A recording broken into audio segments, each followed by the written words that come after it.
In a frosty Canadian park, hidden deep beneath layers of thick ice, scientists discovered a bizarre skeleton they named the frozen dragon. The skeleton had been in the frozen ice for millions of years. It took experts decades to work out the species of this strange fossil. It was identified as a new genus of pterosaur. Pterosaurs were massive flying reptiles with wingspans of over 16 feet. Their heads were 3.5 times the size of their bodies. Pterosaurs lived 76 million years ago when they soared above the dinosaurs. Scientists described them as the biggest, meanest, and most bizarre animals that ever flew. The new genus has been named Cryodragon boreas, which translates to frozen dragon of the north winds. In 2013, a young mountaineer was climbing one of the tallest mountains in Western Europe, Mont Blanc. He noticed a strange metal box poking out of the snow. The mountaineer pried the box open and found that it was filled with precious rubies, emeralds, and sapphires. The climber immediately handed the box to the authorities. It was discovered that the box likely belonged to a passenger on one of 2 flights from India that crashed into the mountain over 50 years ago. The box was valued to be worth over $200,000, and authorities are still searching for the heir to the small box of treasures. In northwest Siberia in 2007, a reindeer herder was on an outing with his sons when he noticed something strange in the ice. The man realized it was a frozen mammoth calf and immediately contacted the local museum. The calf was named Luba and was the best preserved mammoth mummy in the world at the time of its discovery. Luba had been in the ice for 41,800 years and is around 30 to 35 days old. From trunk to tail, the mammoth calf is roughly the same size as a large calf. If you're interested in seeing for yourself, Luba travels to museums all around the world. On the frozen continent of Antarctica, covered in layers of ice and snow, is Mount Erebus, the frozen volcano. The volcano was discovered in the middle of an eruption in 1841 by explorers on an Arctic expedition. The volcano is over 12,000 feet tall and has been active for the last 1.3 million years. Deep within the middle of the volcano is a huge crater filled with large volumes of molten lava. The volcano has occasional explosions, which means it's classified as being in continuing eruption. However, these eruptions are nothing to worry about because they're generally rather small. Back in 1991, 2 hikers were traveling across the Italian Alps when they stumbled across a body that they presumed to belong to a recently lost hiker. The duo trudged back down the mountain to report their unfortunate findings. Once the remains were recovered, it was clear that the body was not recent at all. Scientists determined that the Iceman was more than 5,000 years old and named him Otzi. The discovery was unlike anything scientists had ever before seen because the body was so well preserved. For years, Otzi was studied by scientists who discovered that our ancestors have a lot more in common with us than we ever knew before. Otzi was covered in ink body art. Research done on the contents of his stomach revealed that his last meal was dry cured meat, similar to the bacon we eat today. Otzi has at least 19 relatives living today, somewhere in Central Europe. Scientists were researching ancient squirrel burrows in Siberia when they came across something interesting. One of the squirrels had hidden away precious seeds deep beneath the ground. The seeds had been encased in ice for 32,000 years. The seeds were for the flower Silene stenophilia, which had long since gone extinct. Amazingly, scientists were able to recover plant tissue from inside the seeds and grow an entire crop of flowers. They've since reintroduced the previously extinct flower to natural habitats all across the world. In 1930, a team of Norwegian scientists sailed around the Arctic Ocean, conducting research on the seas and glaciers. They reached White Island, a dangerous and icy land no human had set foot on before, or so they thought.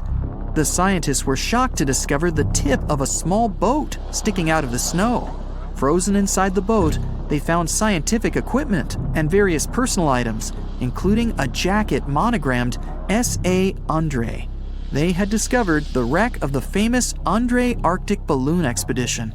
In 1897, Swedish explorers, led by André, attempted to travel to the North Pole by hydrogen balloon. No one had ever heard from them ever again. People only found out what happened to them when the wreck was discovered 33 years later.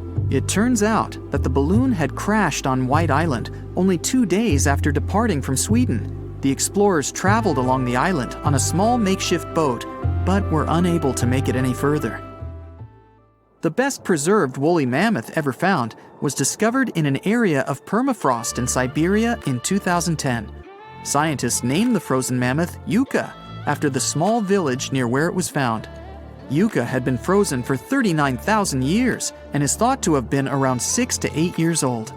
Because Yucca is so well preserved, it has been studied for years and provided new information about mammoths. In 2019, scientists reported that they were able to activate cells taken from Yucca's tissue. Maybe one day we'll have woolly mammoths roaming the land. From looking at pictures and videos of Antarctica, the continent appears to be freezing cold, covered in snow, and flat, except for a few small hills. Scientists believe that too. When studying the Gomburtsev Mountains in the early 2000s, they were shocked to discover that the small rocky hills were actually the peak of a gigantic mountain formation under a mile of snow. Using radar technology, researchers worked out that the mountains are really around 10,000 feet tall and sprawl across 750 miles. This is around the same size as the European Alps, except hidden under tons of ice and snow. At a gold mine in Siberia, a businessman was examining a nearby river when he noticed something interesting in the frost. It was a small woolly rhino calf that was later named Sasha. The woolly rhino has been extinct for 15,000 years. It's thought that Sasha could have been frozen in the ice for up to 39,000 years. Sasha is unique because it's the only full-body woolly rhino to have ever been discovered. Glaciers around the northern Italian town of Pelo have begun to melt. Artifacts from decades and even centuries ago have been discovered pouring out of the ice. Personal belongings from soldiers have been found, things like diaries, photographs, and even love letters. Historians have even uncovered an entire cabin preserved beneath the ice. The cabin was filled with hard metal helmets and clothes. In 1845, Sir John Franklin embarked on an ill-fated expedition to the North Pole. The crew traveled on 2 ships, HMS Erebus and the ironically named HMS Terror. The expedition met with disaster, and both ships were lost to the icy waters. In 2016, the HMS Terror was discovered by a team of researchers. Despite being lost for 170 years, the freezing cold waters had maintained the ship in pristine condition. Scientists described the ship as frozen in time. Dinner plates and glasses were still on shelves, beds and desks were still in order, and even the passengers' luggage appeared to be in good condition. The HMS Erebus was also discovered nearby, but due to changing water conditions, the ship wasn't in great shape. The glacial ice surrounding a mountain passageway in Norway that was notoriously used by the Vikings has revealed hundreds of ancient artifacts. One of these artifacts was a giant unopened wooden box that was welded together. Researchers were beside themselves with anticipation, waiting to open this box. They believed it would be filled with Viking treasures or artifacts that would give us an insight into ancient society. When they opened the box, all that was inside was a plain old beeswax candle. It turns out that this box wasn't actually as old as they thought it was. By analyzing the candle, they discovered that the box dates back to the 17th century. The age of the Vikings had ended by the 11th century. It's likely that the candle box belonged to a farmer who was shipping it from his summer farm to his winter farm to light up the long nights. In 1985, Chilean biologist Dr. Daniel Torres was doing a census of mammals and collecting marine refuse on Cape Sheref in Antarctica. He was going to pick up a big plastic container when he noticed one white rock among the dark volcanic stones. It turned out to be a human skull, and as Dr. Torres found later, it belonged to a young woman who lived in southern Chile. She was most likely in her early 20s and starving when she passed away. Several years later, scientists also found fragments of femurs and used DNA analysis to prove they belonged to the same lady. This discovery could change history as we know it. How did a female skull end up in Antarctica, at a spot where sealers used to camp? Women usually wouldn't go on sealing trips in the early 1800s. To add to the mystery, there was nothing else found at the site. No papers, no special markings, no tools or other objects that could tell us who she was, what happened to her, or how she ended up there. It could mean that people from Chile had a camp here before anyone else set foot on the continent.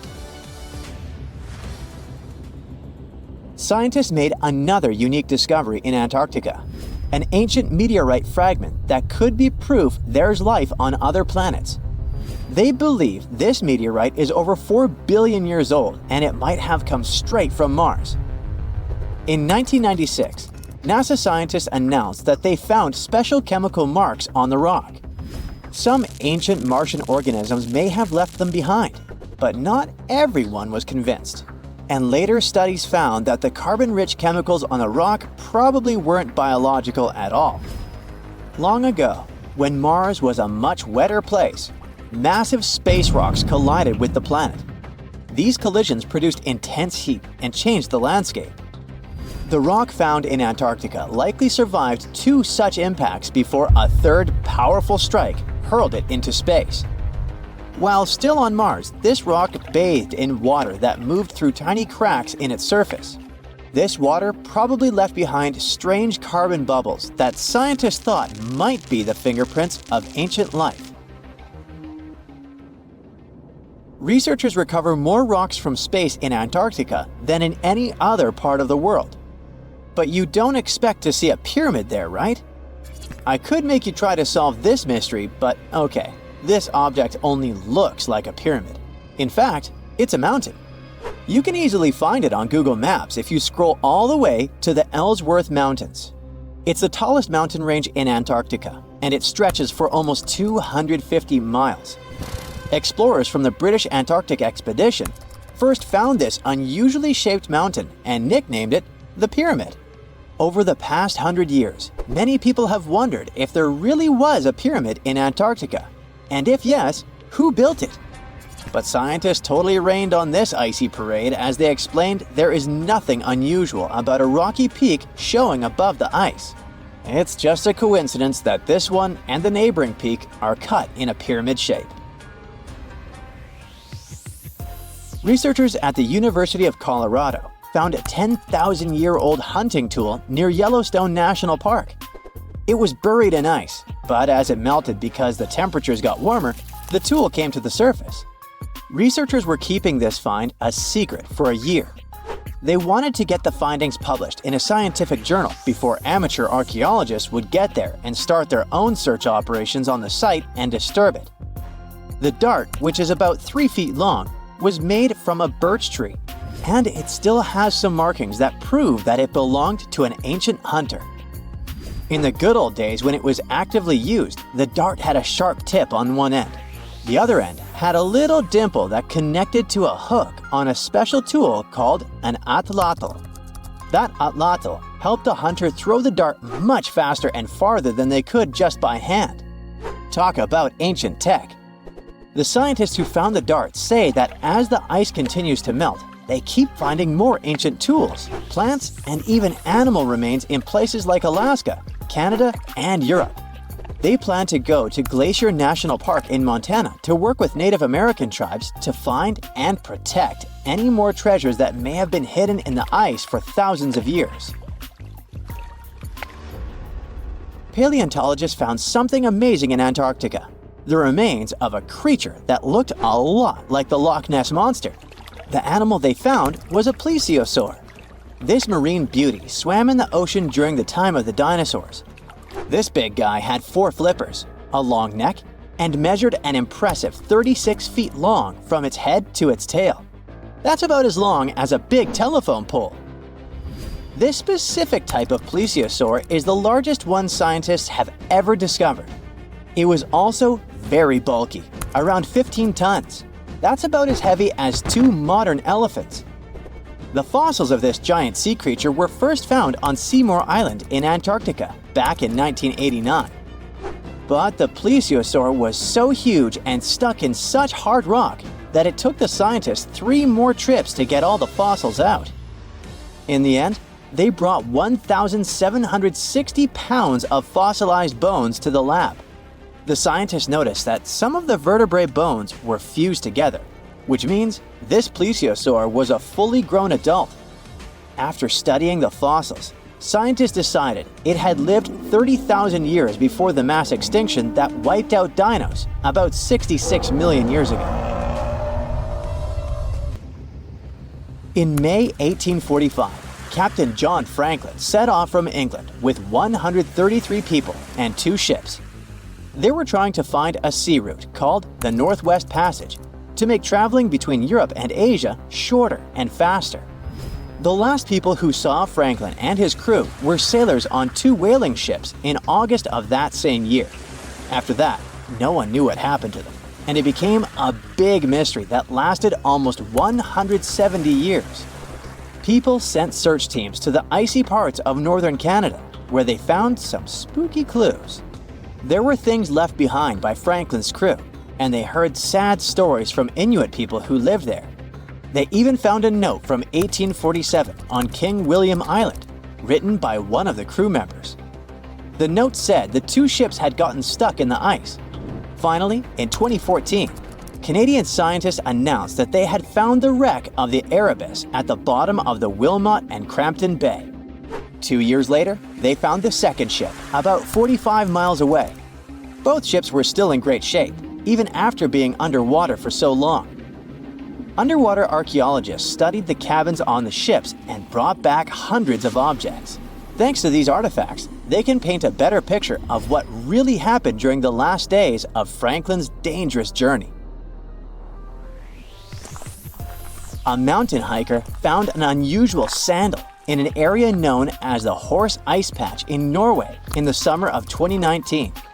The hiker sent GPS coordinates and photos of the find to researchers who study archaeology preserved within glaciers and ice patches.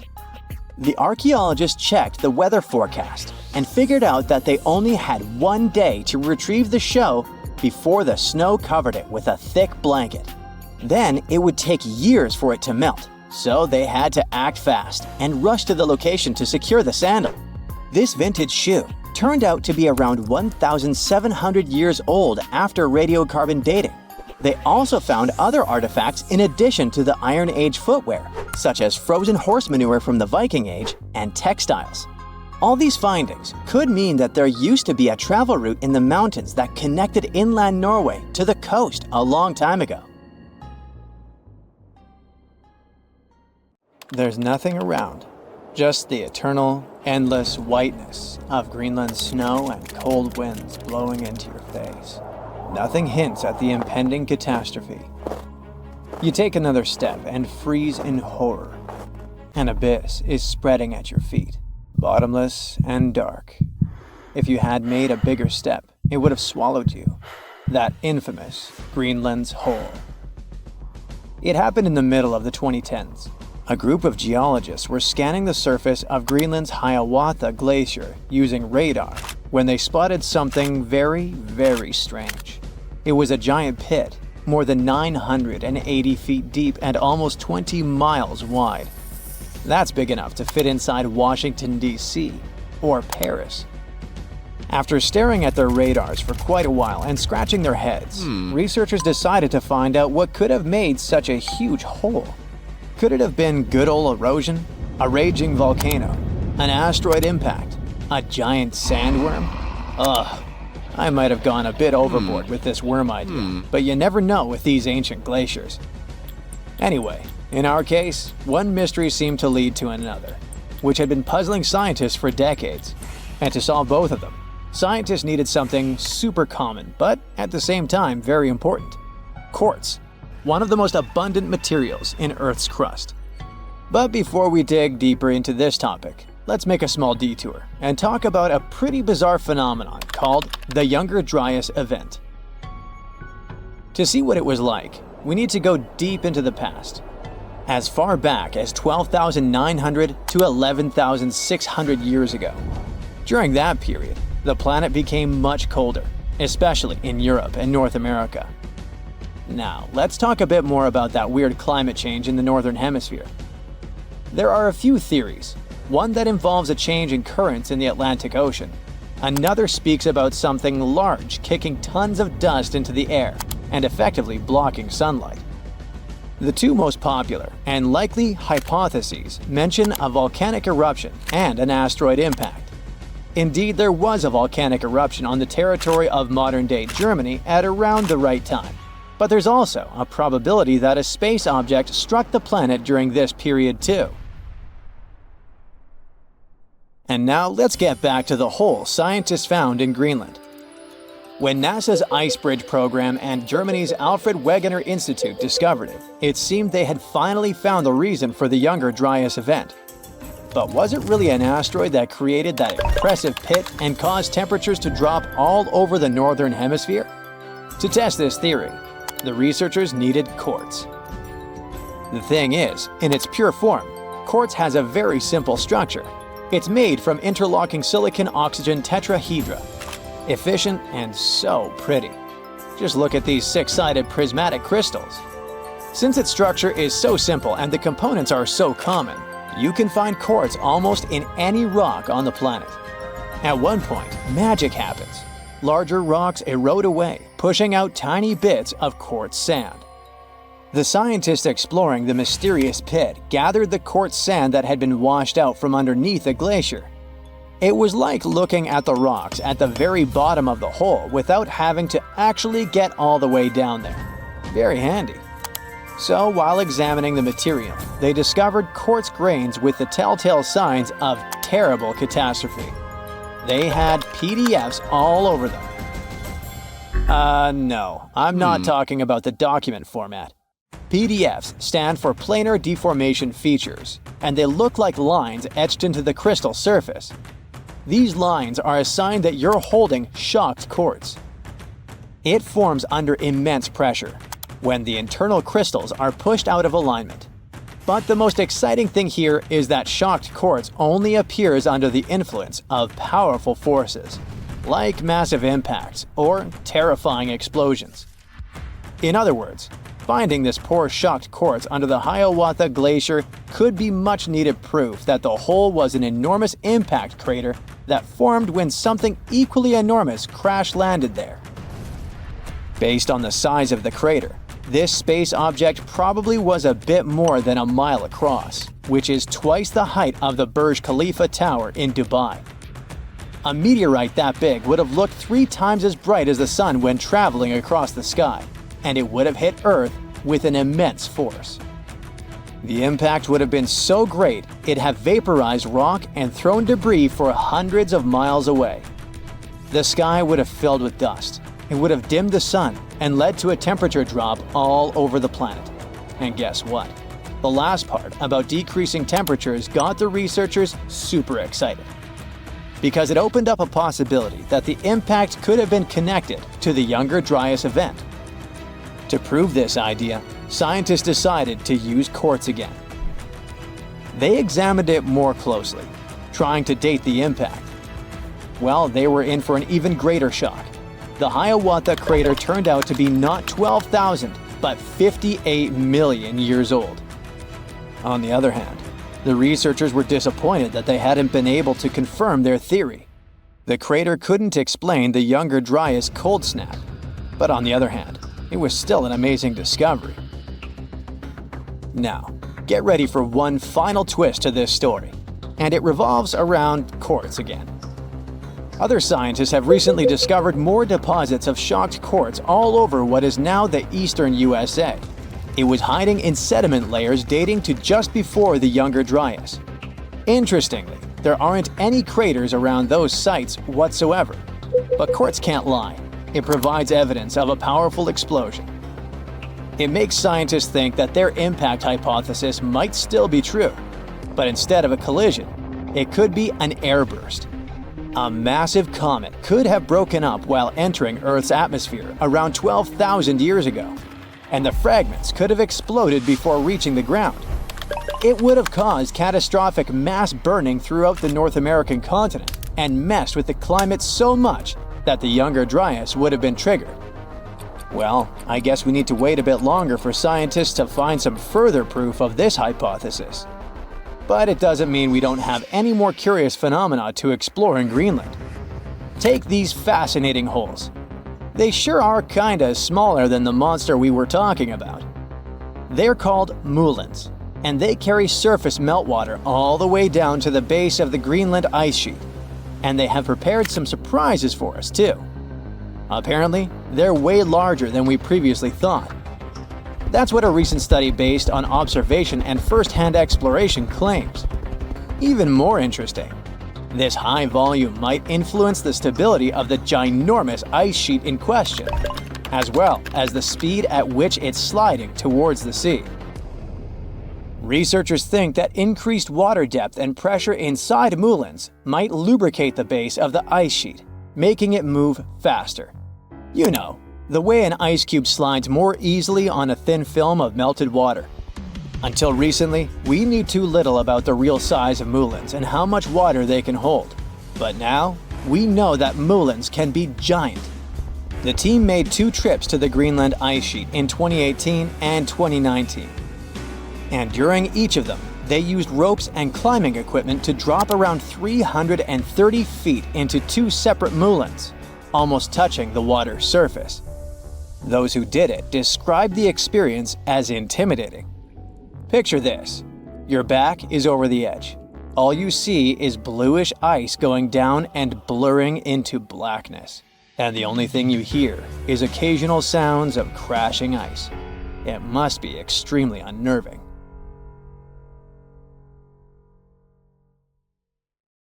Meet Otzi, or the Iceman, a natural mummy. He lived sometime between 3,350 and 3,105 BCE. He was discovered in 1991 in the Ostal Alps, near the borders of Austria and Italy. And yes, the nickname derives from the name of the mountain. Otzi is Europe's oldest known naturally mummified human. Otzi was 40-something when it happened. Science is awesome. We even know that he was left-handed and lactose intolerant. He was wearing shoes stuffed with grass and laced with aurochs leather. He also had a fur hat and carried a backpack with everything he needed to quickly make a fire. His body is now kept in a special room at a constant temperature of negative 21 degrees Fahrenheit. These days, Otzi is kind of a celebrity, featured in numerous documentaries and books. A decades-old mystery is solved. In 1942, Marceline and Francine Dumoulin left their home in southwestern Switzerland to get some food, but they never returned. No one knew what had happened to them. A ski resort worker solved the mystery 75 years later. He found 2 people dressed in 1940s fashion in ice. DNA tests revealed that they were the exact married couple. The couple had 7 children. After their parents' disappearance, the children never stopped looking for them. One of the children, Audrey Dumoulin, said she wouldn't wear black to the ceremony. She thought that white would be more appropriate since it represented hope, which she never lost.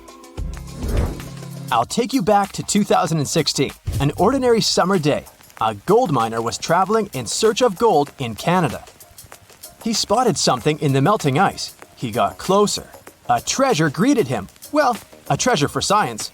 The miner found the oldest and most complete wolf mummy ever discovered in the world. This wolf was part of an ecosystem that no longer exists today. The local people named the 57,000-year-old pup Zur, meaning wolf in their language. Experts have been able to get a glimpse of what Zur's life was like thousands of years ago. They've discovered that she mainly ate fish and other seafood instead of large mammals. Previously, scientists assumed that Yukon wolves mainly fed on bison or musk oxen during the Ice Age.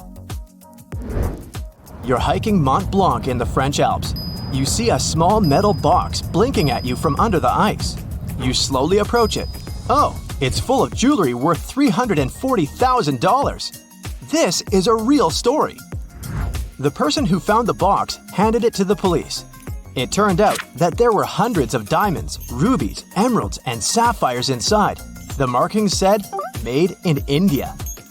Police already knew there were two major incidents regarding Indian Airways around the area, but they dated back to 1950 and 1966. The box had been hidden under the ice for at least 5 decades. Experts couldn't identify the owner of the previous gems. They believed that the box belonged to a passenger who was going to New York to sell the jewels. Well, let's hope the buyer didn't make any prepayment. Every year, new stuff comes to the surface in the area when ice melts. For instance, newspapers with headlines from the time when Gandhi became India's prime minister. Climbers also routinely find luggage and other personal items there. Let's travel 39,000 years back in time. Meet Yucca, the woolly mammoth. Yucca is special because it's the best preserved mammoth ever found. Local tusk hunters discovered it in 2010. Yucca became a natural mummy thanks to the ice preserving it. Scientists made analyses that revealed that Yucca was a 6-year-old female mammoth. Now, how about some ice worms? Yes, those do exist. They live on glacial ice in Alaska, Washington, Oregon, and British Columbia. They spend their whole life on ice. You can see them on the surface of glaciers 2 times a day, in the evening and in the morning. They go up to feed on snow algae. Scientists call them a scientific paradox. When temperatures are low, any creature's bodily reactions slow down and energy levels drop. Cold-blooded creatures like worms become sluggish when it gets too cold. But the laws of nature don't seem to apply to ice worms. They thrive and are very active when it's freezing cold. But as glaciers are melting, ice worms' habitats disappear too. Ice worms can be up to 1 inch long and are black or blue in color. Fun fact, there are stories and songs about them. Supposedly, they give glaciers' ice their blue color, but it's just a myth. This horned lark is an Ice Age animal, not the cartoon, the actual one. Local fossil ivory hunters found this frozen lark in Siberia in 2018. Luckily, they notified experts about their discovery. After the examination, scientists found out that the bird had lived around 46,000 years ago. The most interesting thing is that the bird was in such good shape, considering that it had been under ice for millions of years. Experts say that the lark looked as if whatever had happened to it occurred just a few days ago. Turns out, the bird lived in the same era as other Ice Age animals, for example, mammoths. This book was lost for decades. It belonged to George Murray Levick, a surgeon and photographer. In 1910, he was on an expedition to Antarctica. Levick and his teammates spent months observing penguins, but they had to drop everything due to harsh weather conditions. Levick and his team were trapped in the area. They survived by digging a tight ice cave. Eventually, a ship managed to get to a nearby location and they were saved. But Levick left his notebook behind. It had lists of dates, subjects, and photographs he took at Cape Adare. Most pages of the book got dissolved, yet experts managed to save what was left of it. The notebook was published a century after it had been written. Look at this bone. It belongs to a scimitar cat. The bone was found in Klondike, Alaska. What makes it unique is that scientists managed to extract DNA from it. They found out it was a pre-Ice Age animal, more than 50,000 years old. Scientists used to assume there weren't any scimitar cats in the world, but this bone debunked previous theories. Plus, researchers found out that these cats had had natural hunting abilities, good eyesight, and endurance for long-distance running.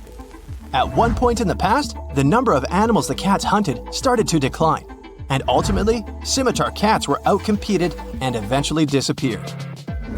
Not just iceworms, but also viruses live in ice. Researchers revived 33 types of ancient viruses, which had been frozen 15,000 years ago. 28 of them were unknown to science. It might sound a bit scary, but scientists say that these viruses are unlikely to harm people. You can put your doomsday pack aside. Before, viruses even older than these ones were revived without any problems. For instance, in 2014, scientists found a virus that was around 30,000 years old in, guess where? Yes, Siberia. But microbes that can cause problems do concern scientists. For example, after a heat wave in 1941, bacteria got out of a frozen reindeer carcass trapped under Siberian permafrost. Several people living in a nearby village were hospitalized because of the effects of the virus. Who knows what other viruses can be trapped in older permafrost layers? Well, let's hope they remain where they are. Fingers crossed. Bonus: in the 1960s, an underground facility was built in Denmark. The details of the project were first revealed only in 1995. When the facility was decommissioned in 1967, its infrastructure and waste were left untouched. Authorities probably thought that the facility would be forever entombed by snow and ice. But studies claim otherwise. When the ice melts, the camp will reappear, and so will everything in it. Let's hope nothing unpleasant comes to the surface. If you wander about 1,800 miles from Madagascar into the middle of, well, basically nowhere, you'll reach the Kerguelen Islands. This remote French territory is one of the most isolated places on Earth. There's no airport, no native population, not even Wi-Fi, just brutal winds, freezing rain, and rough seas.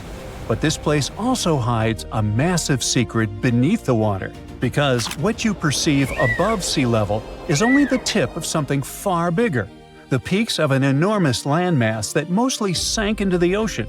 We're talking about the Kerguelen Plateau, a lost, sunken continent. This is a big, mostly submerged volcanic plateau in the southern Indian Ocean. It sits about 1,900 miles southwest of Australia and is nearly 3 times the size of Japan. But don't bother trying to spot it on a world map, because to really see it, you'd have to dive deep. And I mean that literally, since big chunks of it now lie more than 6,000 feet under the ocean. Now, it wasn't always like this, though. For long stretches of time, large parts of the Kerguelen Plateau were above sea level, forming a huge microcontinent. That was roughly between 100 million and 20 million years ago. Back then, scientists think this land was covered in dense forests, packed with trees like araucarias and cypresses. But it wasn't exactly peaceful.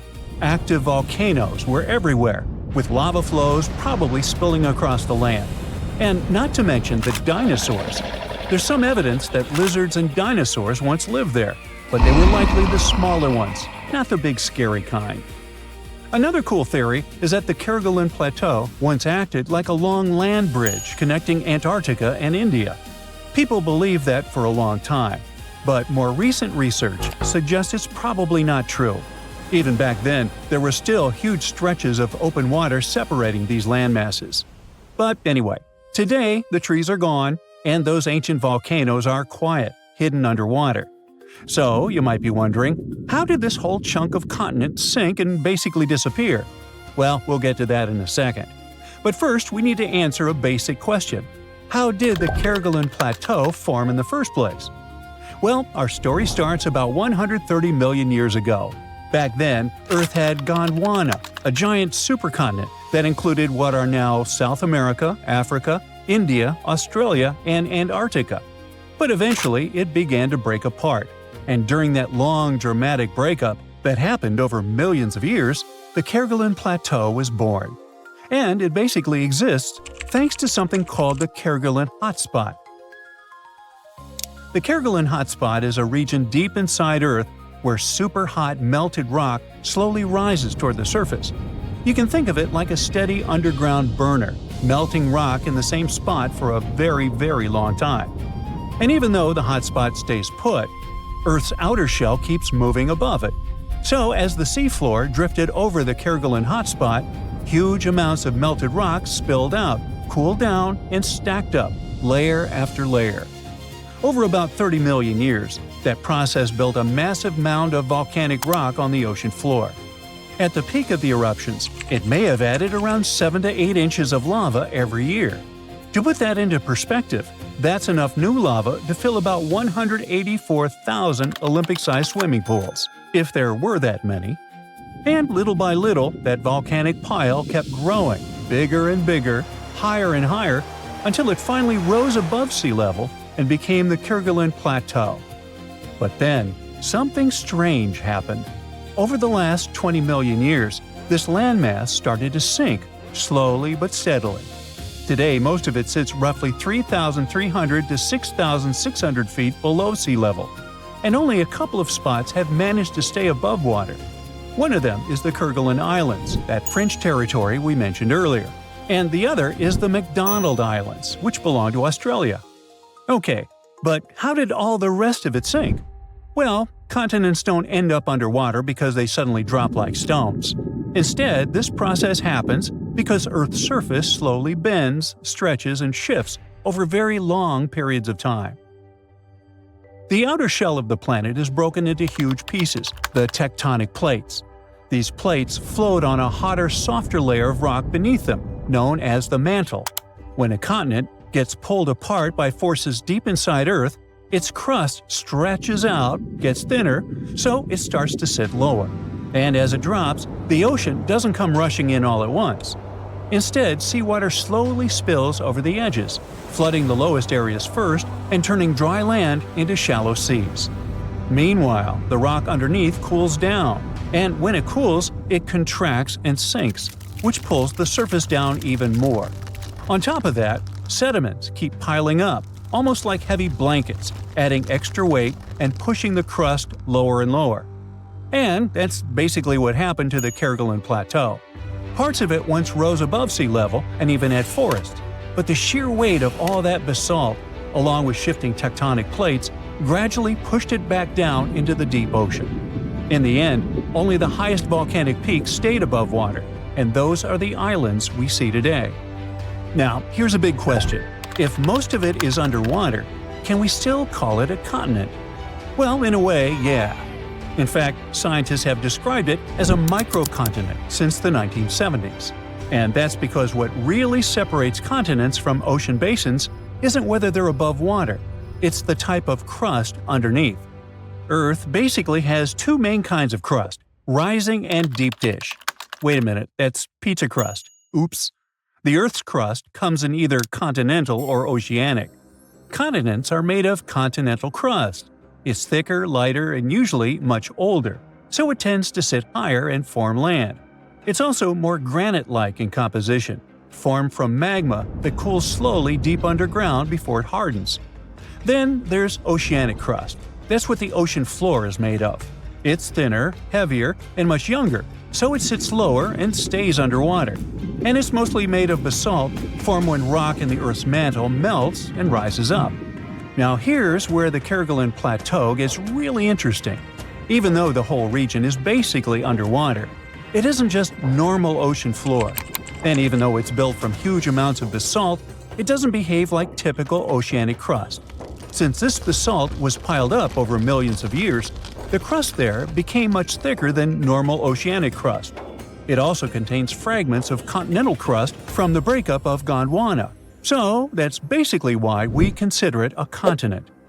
But you're not going to see the Kerguelen Plateau listed as one of Earth's main continents, just like Europe or Africa. And honestly, it's mostly because it would be a headache. A lot of people don't realize this, but the way we label continents is based more on convention than on one strict scientific rule.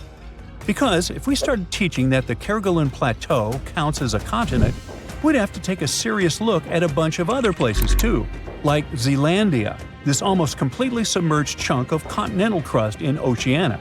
And it doesn't stop there. There's Beringia, Doggerland, Mauritia, Sahul, and Sunda, all regions that were once dry land or made of continental crust, but are now partly underwater. So, imagine if we started calling all of them continents. Earth would go from having 7 continents to what, 10, 12, more? It would get confusing fast. That's why the Kerguelen Plateau is usually described as a microcontinent or a sunken continent, not like a full continent, and certainly never an incontinent. That doesn't make it any less interesting, though. These days, the area is still volcanically active. The eruption rate dropped a lot over time, and has stayed relatively low ever since. But the system is still going. And that's already pretty wild, because activity like this usually only lasts 1 to 5 million years. So, in a way, the Kerguelen Plateau behaves like one of Earth's longest-running supervolcano systems. And it's still not done. Divers have found something incredible in a Florida sinkhole, and it was… Stop, we need to leave a warning here. You're about to hear some pretty unusual scientific information. This knowledge will make you the smarty pants in your friend group. But there's also a risk that they'll look at you as a nerd. So perhaps it would be better for you to keep this knowledge a secret. In any case, it won't be superfluous.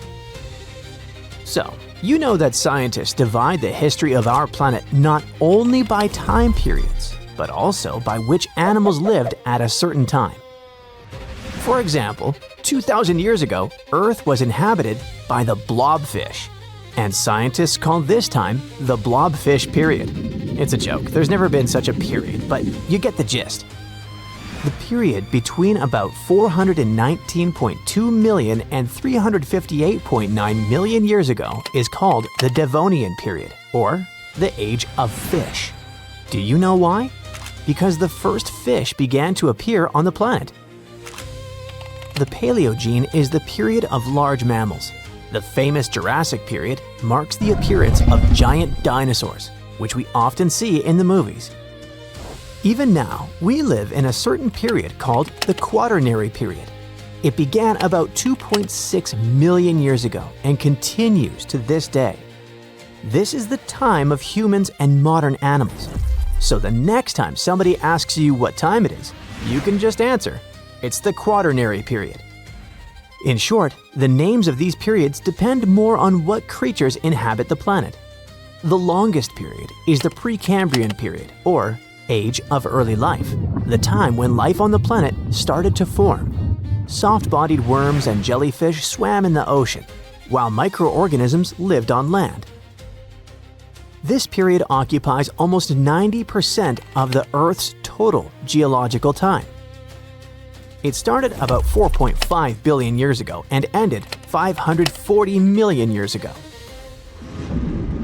Oh, it's still a video about divers, don't forget. We'll get back to them soon. Considering all these periods, do you know which one is of the most poorly studied? A period about which scientists know almost nothing, especially about the animals that lived at that time. This is the Irvingtonian North American land mammal age. It lasted from about 1.6 million to 250,000 years ago. Scientists have very few fossils that belong to this time, but recently, everything has changed. In the USA, there's the Steinhatchee River, which stretches for several tens of miles in the area of Big Bend, Florida. And just 500,000 years ago, there was a sinkhole instead of the river. This is a hole in the ground that forms when water dissolves the upper rock. This rock is often limestone. Sinkholes appear in places with a lot of precipitation. Sometimes these pits can be invisible. They look like ordinary ground, but the soil in them is loose and can easily collapse. If you accidentally get into a sinkhole, people will hear your screams and help you. But in the distant past, about 500,000 years ago, when animals got there, they couldn't get out of the pit, so it became their grave. After many, many years, a river appeared here, and then several fossil collectors decided to check out this place and discovered a real paleontological treasure in it. They plunged into the river and reached the bottom. There, in the murky water, they saw horse teeth sticking out of the sediment. It'd be pretty scary to find for many of us, but for these guys, it was the jackpot. After the teeth, they found a hoof shaft and the skull of an unusual animal. At that moment, the collectors realized they had made a major discovery. Over the years, the sinkhole at this place had been filled with sedimentary rocks. Then, the river compacted all this mass, which made it possible to keep everything inside the sinkhole in good condition. Many animals got trapped in this pit 500,000 years ago, and only now have people managed to get them out. More precisely, what's left of them. Divers have found more than 500 fossils belonging to ancient animals, including unknown species. They got well-preserved bones of ancient horses, giant armadillos, sloths, and a new species of tapir.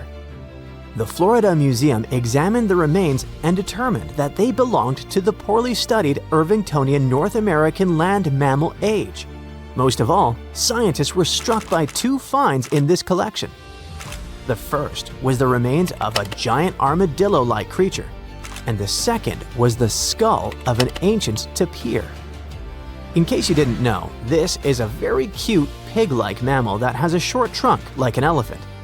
Divers in Florida found the remains of a distant ancestor of this animal, which may be a new unknown species.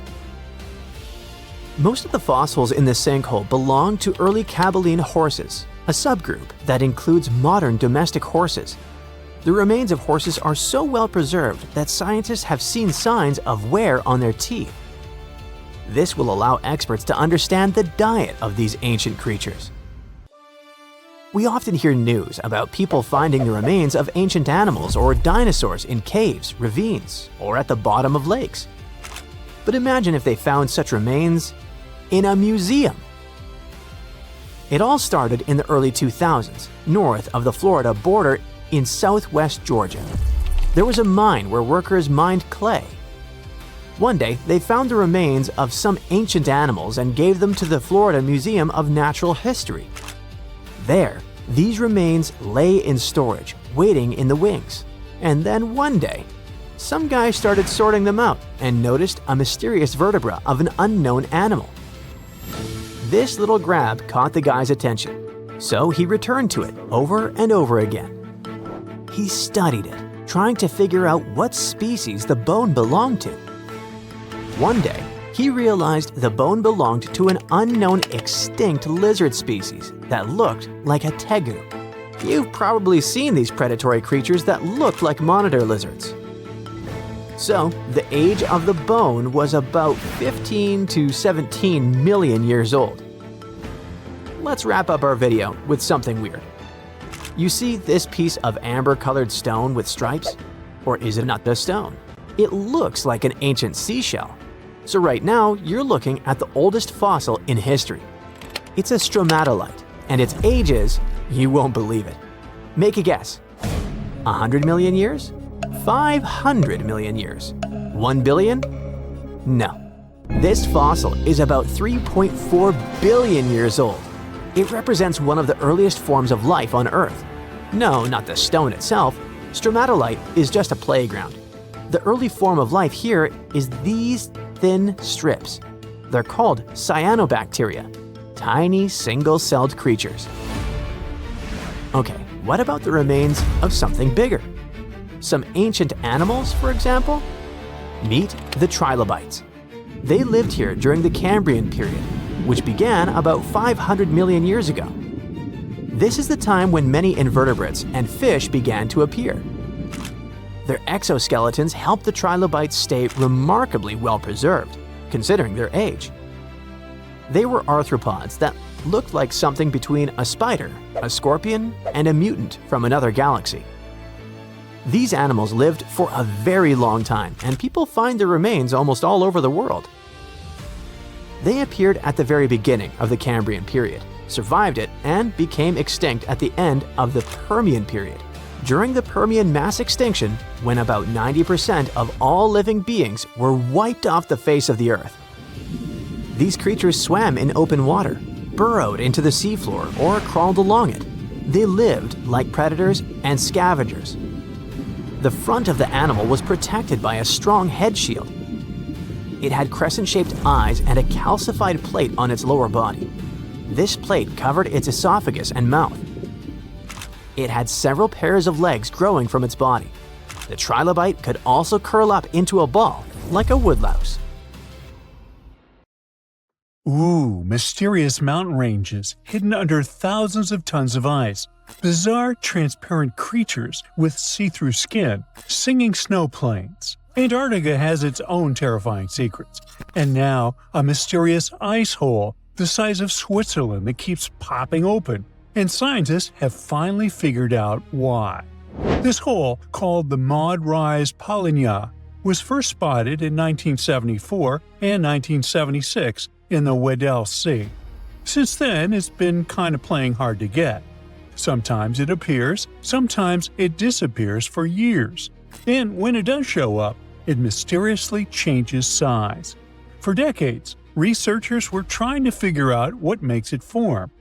Then, in 2016 and 2017, the Polynya went absolutely massive, more than 30,000 square miles. The hole stuck around for several weeks during winters. It was the first time since the 1970s that the Weddell Sea had such a huge, long-lasting Polynya. Here's the deal with Antarctic sea ice. In summer, the ice is at its smallest, around 1 million square miles. Yeah, that's considered small. By winter, it spreads to a whopping 7 million square miles, covering about 4% of Earth's surface in weird white tiles. Most of this ice grows during the weeks-long polar night on the floating ice shelves around the continent. These holes in the ice, called polynyas, usually form when strong winds from inland push the ice tiles apart. That same cold wind also freezes more seawater inside the hole, adding extra chunks to the ice sheet. But the Maud Rise Polynya isn't near the coast, where those winds normally help make holes. Out in the open ocean, holes like this are rare. Add in the fact that ice across the Southern Ocean has been shrinking. No wonder scientists are left bewildered. What exact conditions are creating this stubborn giant ice hole?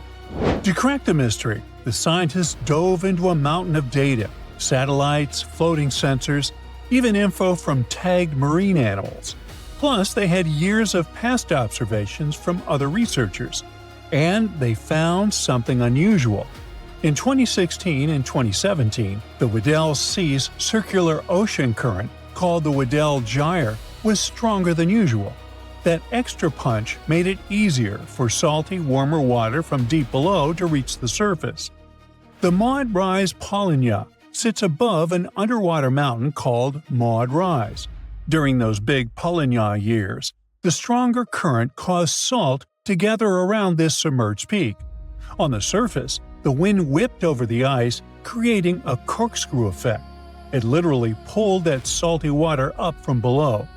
The extra salt lowered the freezing point of the surface water, allowing the Maud Rise Polynya to form and stick around. Polynyas are really important for the planet. The dense salty water formed in these holes can travel huge distances, spreading across the global ocean and affecting climates everywhere. But these magnificent holes aren't the only cool and mysterious phenomena Antarctica is famous for. How about underground lakes? Or shall I say under-ice lakes? Because there are entire lakes hidden under Antarctica's thick ice. Scientists first found them back in 1970 using radar, and now they think there are around 400 lakes tucked under around 2 miles of ice in the explored areas. These lakes likely formed after Antarctica broke off from Gondwanaland, the ancient supercontinent.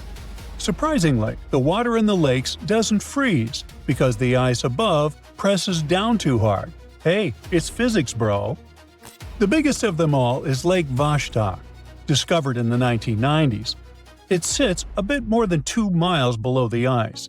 Scientists have drilled down to take samples, and the water they pulled up was about 26 degrees Fahrenheit, even though the lake had been trapped under ice for over 20 million years. There's also Lake Williams. In 2014, scientists made a lit discovery there. They found a thriving colony of microorganisms nearly a mile under the ice. Those tiny creatures never saw sunlight or fresh air. Instead, they used methane and ammonium as energy to grow. Another marvel hides in plain sight in the McMurdo Dry Valley. It's a waterfall that looks like something straight out of a horror movie.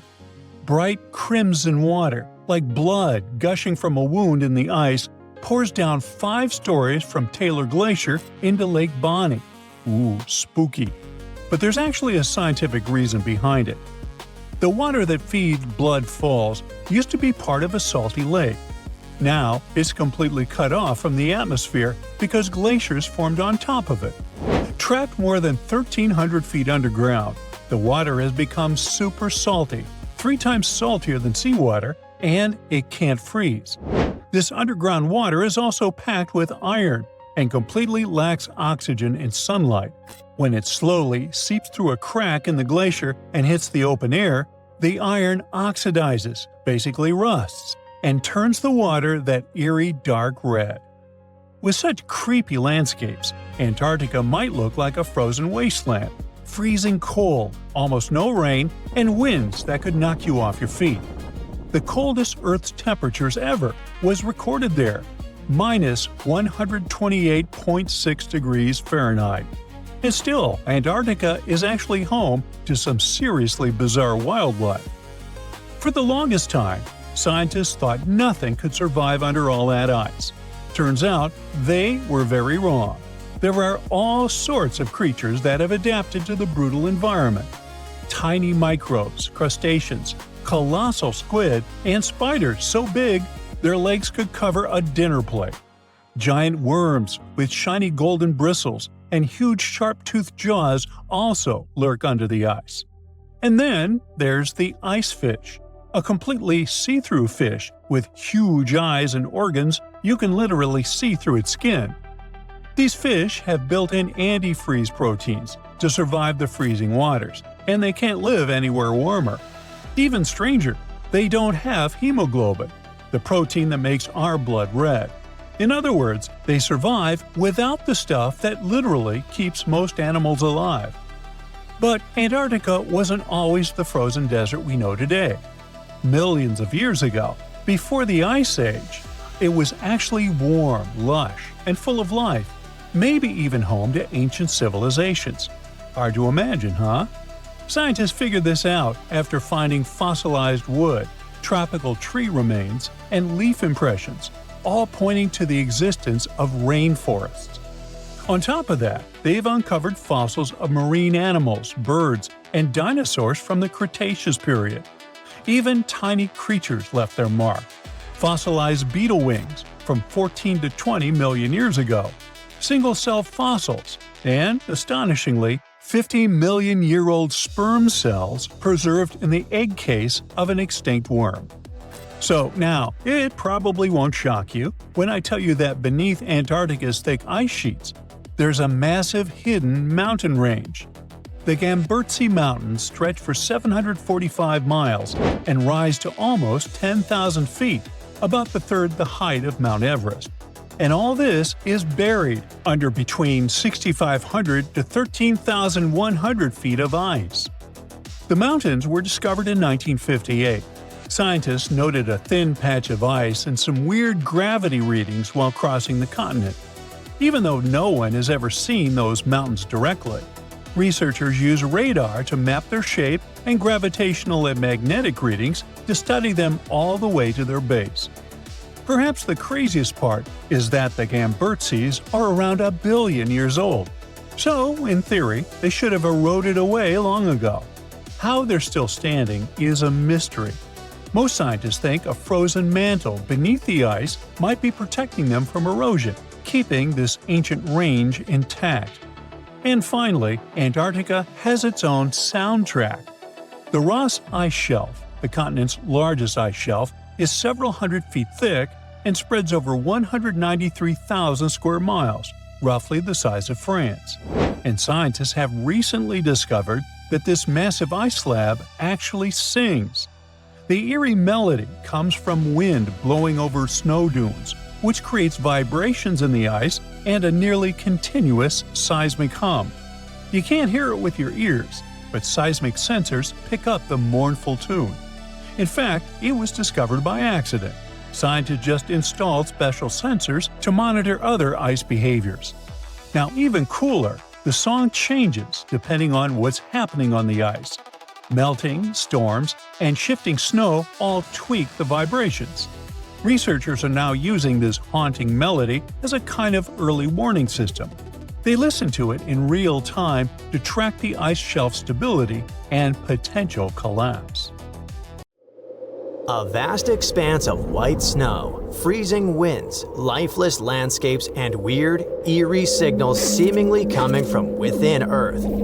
These radio pulses occur in Antarctica, and no one can figure out what they are and where they're coming from. You see, scientists are running an experiment called ANITA, short for Antarctica Impulsive Transient Antenna. Basically, it's a bunch of detectors strapped to giant balloons and floating way up above the South Pole.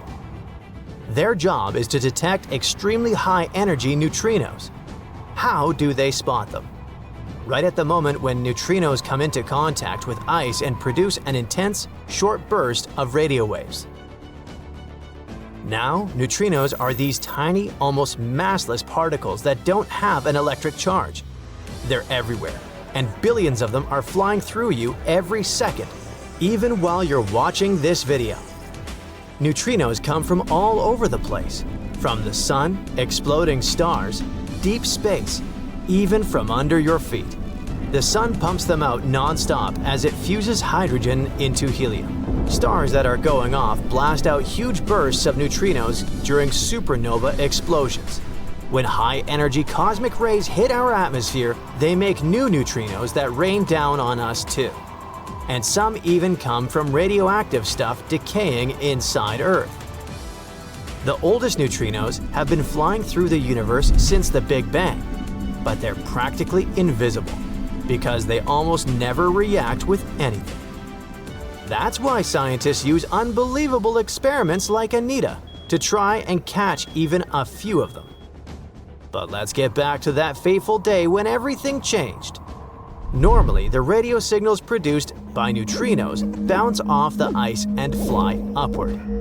That's where ANITA can catch them. This is the whole point of the experiment, to study neutrinos and learn more about distant cosmic events like supernovas or whatever's happening light years away. But then something really weird happened. The detectors picked up radio waves that weren't bouncing off the ice at all.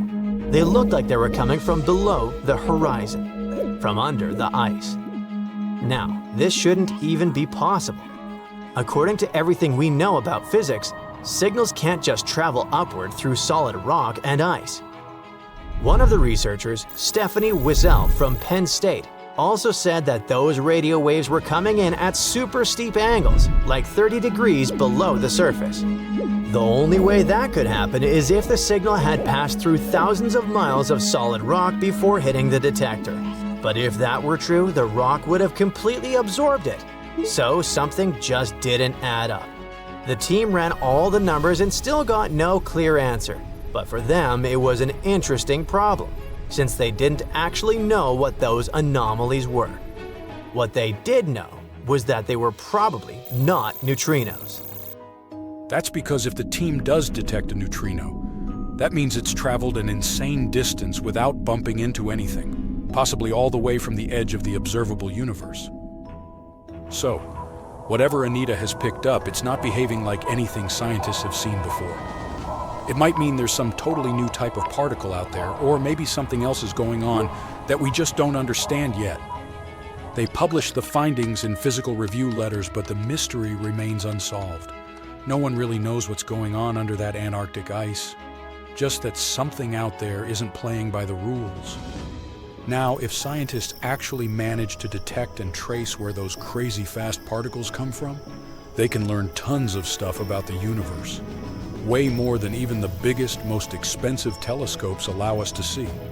You see, neutrinos basically zip through space almost at the speed of light, barely bumping into anything. It means they can carry untouched data about events that happened millions or even billions of light years away. That's why Wiesel and a bunch of other researchers around the world have been building these insanely sensitive detectors to catch neutrino signals. Even the tiniest ones are super important, because in this field, one tiny blip of data can hold a treasure chest of information.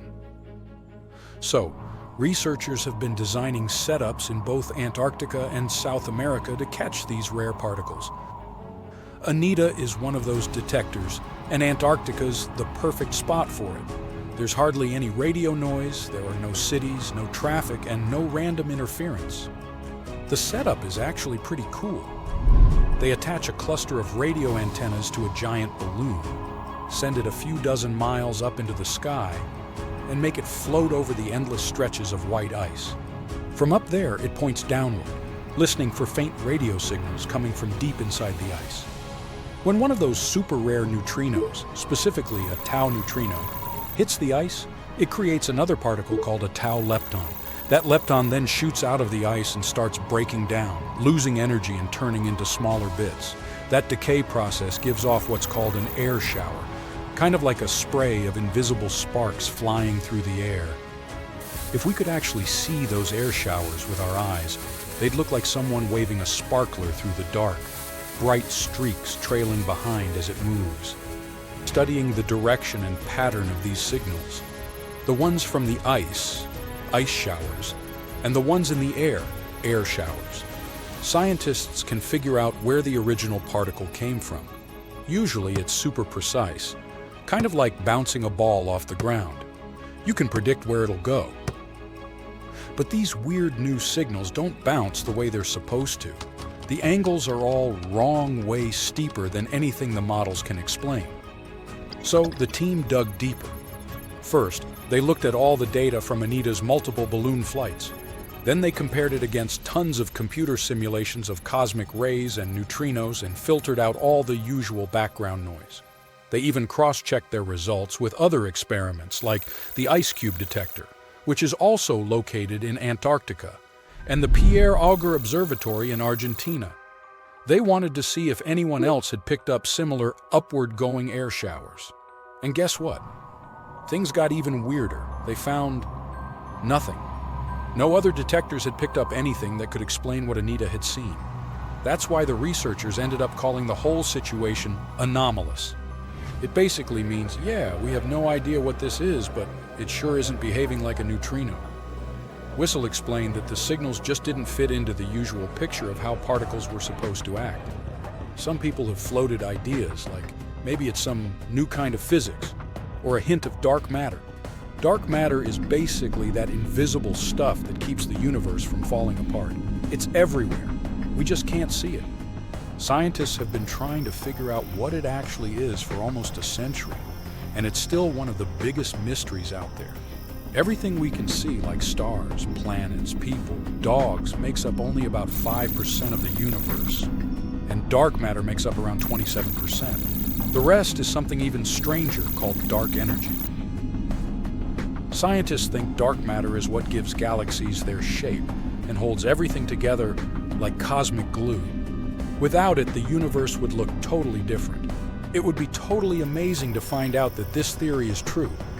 But since Ice Cube and Auger haven't caught the same thing, that really limits the possibilities. Penn State has been in the neutrino detecting game for almost a decade now, building detectors and analyzing all kinds of cosmic signals. And the team is already working on their next big project, a brand new detector called Puel. It's going to be bigger, more sensitive, and way better at spotting those elusive neutrino signals. For now, this remains just one of those long-running cosmic mysteries that keep scientists awake at night. But the team is optimistic. When Pueo goes up, it'll have better sensors, which means if there really are more of these anomalies out there, this time they'll catch them. And maybe then we'll finally figure out what's behind them. Giant vase-like sponges, otherworldly jellyfish, segmented worms covered with bristles, and large octopuses are the newest Antarctica discovery. Scientists found them after a giant iceberg had broken away, and it turned out to be a treasury of ancient life under ice. In January 2025, a huge iceberg the size of Chicago, called A84, broke off from Antarctica's George VI ice shelf, which is a large ice shelf about 280 miles long, 12 to 43 miles wide, and around 820 feet thick. In the summer, which lasts from November to late February, the ice shelf melts at the surface, and meltwater ribbon lakes form. They're elongated and ribbon-like. That's how they got their name. Anyway, when the iceberg floated away, it left part of the ocean floor wide open, and it was a spot no one had ever seen before. Scientists on the research ship Falkor 2 were nearby in the Bellingshausen Sea. As soon as they heard about the iceberg, they immediately changed their plans. They understood that it was a super rare chance to check out something unknown and amazing, like lifting a rock in the forest to see what's hiding underneath. The researchers used an underwater robot named Sebastian and explored the deep sea for 8 days. They went as deep as over 4,200 feet. Down there, they found a hidden ecosystem. There were big corals and sponges literally packed with sea animals. A whole world under the ice. The researchers thought they'd find some life down there, but they didn't expect to see so much. And this underwater ancient life wasn't just surviving, it had been thriving in that harsh, icy place for a really long time. Anemones that looked like fluffy little trees, sea spiders, ice fish, octopuses. The research was live streamed to scientists from all over the world, and those live streams are actually in open access. The coolest thing was that some discovered creatures seemed to be new species. Yes, there are probably new species in Antarctica in 2025, and some might only live in this region. That's because Antarctica isn't just really far away. It's been cut off from the rest of the world for millions of years. The Antarctic circumpolar current surrounds it, like a big water moat surrounding a castle. But even if it turns out that those species are not new, the scientists have still found snails, worms with bristles, crustaceans, like tiny crabs and shrimp, and a species of the phantom jellyfish. Those are super rare and look otherworldly. Their official name is too complicated, so let's just call them the giant phantom jelly. This jellyfish is huge. Its bell, the round umbrella part on top, can be more than 3 feet wide. It has 4 long arms that trail behind it. Each one as long as 33 feet, about as long as a school bus. Scientists first caught one way back in 1899, but it took them 60 years to realize it was a totally new kind of jellyfish. The phantom jellyfish has a see-through purplish body that looks kind of ghostly. Instead of normal jellyfish tentacles, it has these ribbon-like arms that help it catch food and pull it into its mouth right in the middle. Even though jellyfish don't have brains like we do, researchers watching the giant phantom jelly noticed something surprising. The otherworldly creature seemed to move its arms very carefully and with control, especially when swimming through tight spaces on the seafloor. It looked like it was being very cautious and deliberate. Ugh, creepy. Another sentient being? Jellyfish have a simple nerve net instead of a brain, which helps them sense the world around them. But the way this phantom jelly moved made scientists think it might be smarter or more coordinated than other jellyfish. Studying it can help scientists learn how animals without brains still manage to explore and survive in tricky places underwater. Another cool find was little worms called bristleworms. Scientists call them polychaetes. But let's stick with bristleworms because it kinda sounds fun. Lots of different kinds of them live in super cold, deep parts of the ocean.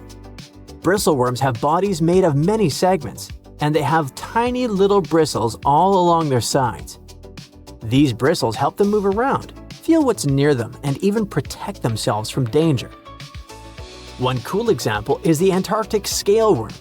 It's a type of bristleworm that lives in really cold, deep waters and has shiny, golden bristles that make it look pretty fancy. During Antarctic deep-sea exploration, the team also found giant sponges shaped like vases. Usually, sponges grow very slowly. So to get that huge, they must have been growing there for a really long time, maybe even hundreds of years. Their size shows that the deep-sea animals living around them didn't just move in recently. Those sea creatures have been there for decades and managed to form thriving communities under the ice. So, it really was ancient life hiding under all that ice. And that surprised scientists a lot. In older studies, people used to drop cameras through holes in the ice or visit iceberg areas long after the ice had broken off to explore hidden ecosystems. Back then, they mostly saw bare, empty seafloor with just a few living things. But this time, the team arrived just weeks after the giant iceberg broke away, and they got to see what was hiding right underneath it. The first 9 miles behind the ice shelf can hide rich and busy ecosystems. The area is dark, cold, and hidden for ages, and still, all kinds of creatures live there.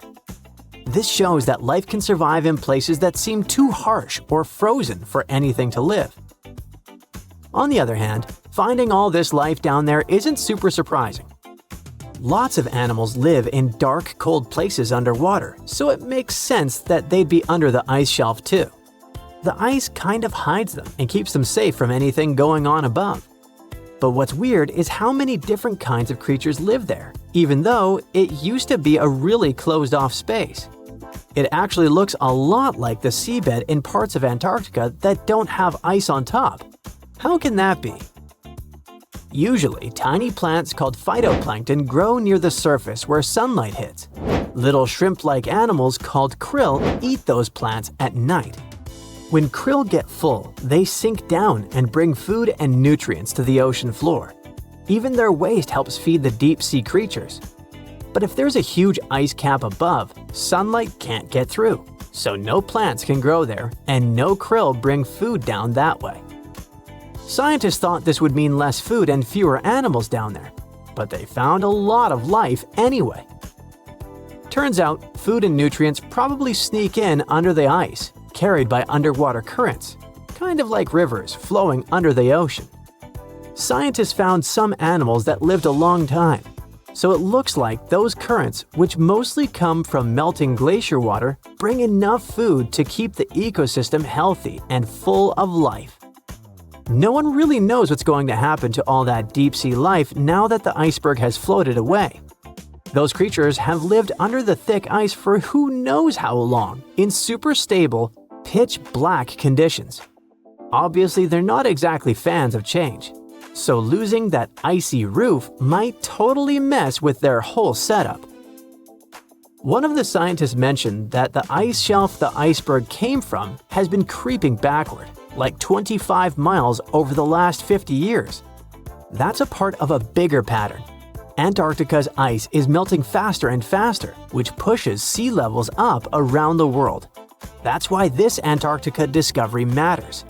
The team's trying to figure out not just what's happening now, but how this hidden ecosystem fits into the bigger picture.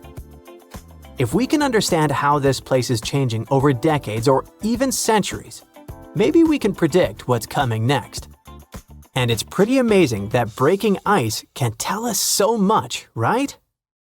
Ice piracy is like Pirates of the Caribbean, but you gotta swap those tropical seas for icy, freezing waters. And the captain here isn't Jack Sparrow, but a massive glacier in Antarctica. Meet the Kolar East Glacier. Its calm, sparkling surface might look innocent, but don't be mistaken, it is a pirate, and a pretty skilled one too. Instead of gold, it's been stealing ice from its neighbors at record speed, and scientists can't believe what they're seeing. So, what exactly is ice piracy? Arr! This is a strange kind of glacier movement where one glacier starts taking ice from another nearby. Instead of minding its own business and slowly sliding toward the sea, it suddenly changes course and begins pulling ice that used to belong to its neighbor. The pirate glacier speeds up, the victim slows down. The problem is that the balance of ice in the region might get completely thrown off. This isn't brand new information though. Scientists have known about this quirky behavior for quite a while. But they used to think that this process took hundreds, maybe even thousands of years. Now, something really strange is happening in Antarctica. We're seeing, for the first time ever, a glacier pirate in action, and it's moving much faster than anyone expected. It all started when researchers from the University of Leeds began looking at satellite images taken between 2005 and 2022. They wanted to analyze the rates of flow from 8 ice streams in West Antarctica. And yes, glaciers do move. Think of them as huge piles of snow that have turned into solid ice over time. This ice slowly changes shape, shifts, and moves. That's why glaciers are often called rivers of ice, because they flow, for real. Gravity is what makes it happen. The ice slowly slides and deforms under its own weight, thanks to the pull of gravity. And when it comes to glacial movements, They can either advance or retreat. If more snow and ice build up and melt away, break off, or evaporate, a glacier will advance. But if it loses more than it gains, it will retreat. Oh, and glaciers also move at different speeds, depending on things like the slope of the land beneath them. But if that flow starts speeding up, well, that's bad news for coastal communities all over the world, because that means more ice is moving from land into the ocean, which contributes to Antarctic ice loss and, eventually, sea level rise. Now, back to the recent ice research in Antarctica. The team calculated ice velocity using a tracking technique that measures how visible features, like cracks or rifts on the ice surface, shift over time. And they found that 7 of those 8 Antarctic glaciers had sped up. On average, they've doubled their speed since 2005. Given the impacts of how Antarctica's climate is changing, warming up more and more each year, this doesn't really come as a surprise. But here's something strange. One glacier, just one, slowed down. We're talking about the Kolar West Glacier. It slowed by about 10% over the study period. But how can a massive chunk of ice just hit the brakes, so to speak? To figure that out, researchers looked at its surroundings, and there it was, the culprit, the Kolar East Glacier. Experts think Kolar West slowed down because it's flowing toward its pirate neighbor, Captain Kolar East. That one's moving much faster. In fact, it's one of the fastest glaciers in the area. Its speed has been increasing by about 105 feet every year over the study period.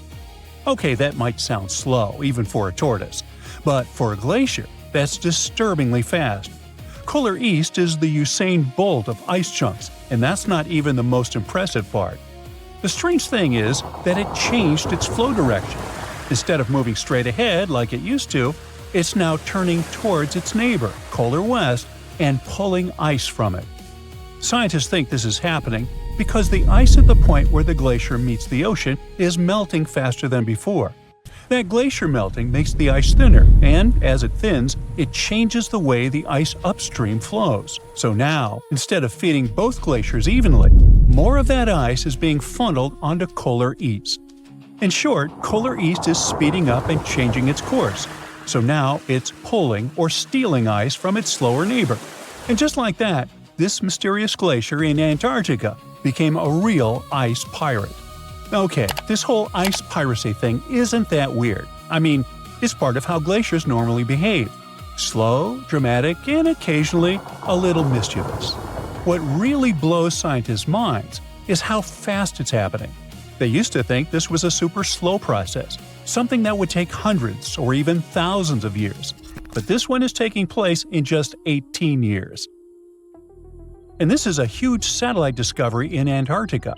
I mean, scientists were only able to spot it thanks to the Copernicus Sentinel-1 mission, a pair of European satellites that use radar to keep an eye on Earth's surface.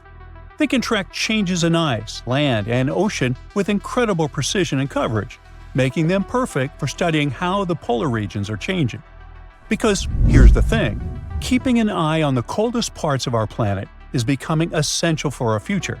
And this particular part of Antarctica, where both the Kolar West and East glaciers are located, is thinning faster than anywhere else. Its glaciers are retreating at record speed. The grounding line, the point where the glacier stops resting on land and starts floating on the sea, is moving backward. When that happens, the ice sheet slides into the ocean even faster. But scientists say glaciers aren't just melting, they're reshaping themselves in completely new ways. And that's exactly what's happening with the Kolar East Glacier. Seeing a pirate glacier in action firsthand has once again changed how scientists look at things. The new data on ice piracy shows something they've never seen before. Glaciers and floating ice shelves are interacting in new and surprising ways. So, more and more, experts need to rethink how these icy giants behave as the world warms up. And that's a big deal, because they play a significant role in how fast sea levels rise this century. In fact, Antarctica's glaciers are one of the biggest reasons our oceans are swelling. The continent is losing about 135 billion tons of ice every year. That's like dumping tens of millions of Olympic-sized pools of water into the ocean annually. If all of its ice melted, sea levels would rise by about 190 feet. That kind of rise would flood much of Florida and huge areas of the Netherlands and Bangladesh, for example. Many small island nations would completely vanish beneath the waves. Now, you might be asking yourself, what's hiding beneath all of Antarctica's ice? Well, it might look flat from above, but underneath that mile-thick layer of ice lies a whole landscape of steep mountains and deep valleys, crossed by winding rivers. Those hidden rivers could play a crucial role in how the ice sheet reacts to all this unusual warmth. Scientists now predict that as Antarctica's ice sheet keeps melting and thinning over the next few decades, those subglacial rivers will grow, overflow, and shift into new paths. This could make some of the biggest glaciers near the coast start to break apart faster, and that would make sea levels rise more quickly. So that's why understanding these changing dynamics and glacier movement, like our icy pirate, is so important. Every new discovery helps scientists figure out what's really driving Antarctica's glaciers and how they are responding to a warming world. The more we learn about these frozen giants, the better we can predict what might happen next and how changes down in Antarctica could ripple across the entire planet. You're down in one of those polar seas where the Brinicle, eerily called the Finger of Death, is born. It's a strange, almost otherworldly place, the deep ocean, where light barely reaches. Everything down there seems to have adapted to survive in darkness and intense cold. But even those truly hardy creatures aren't ready for what a Brinicle can do. When that briny, super-cooled water starts dripping down, a ghost story begins. The formation of these brinicles is a fascinating process, like an underwater science experiment happening in real time. We know that when seawater freezes, it doesn't freeze like fresh water. Because of all the salt in it, it has to push out impurities to form the pure ice that floats at the top. This means the salty water, or brine, ends up trapped in channels and pockets within the ice.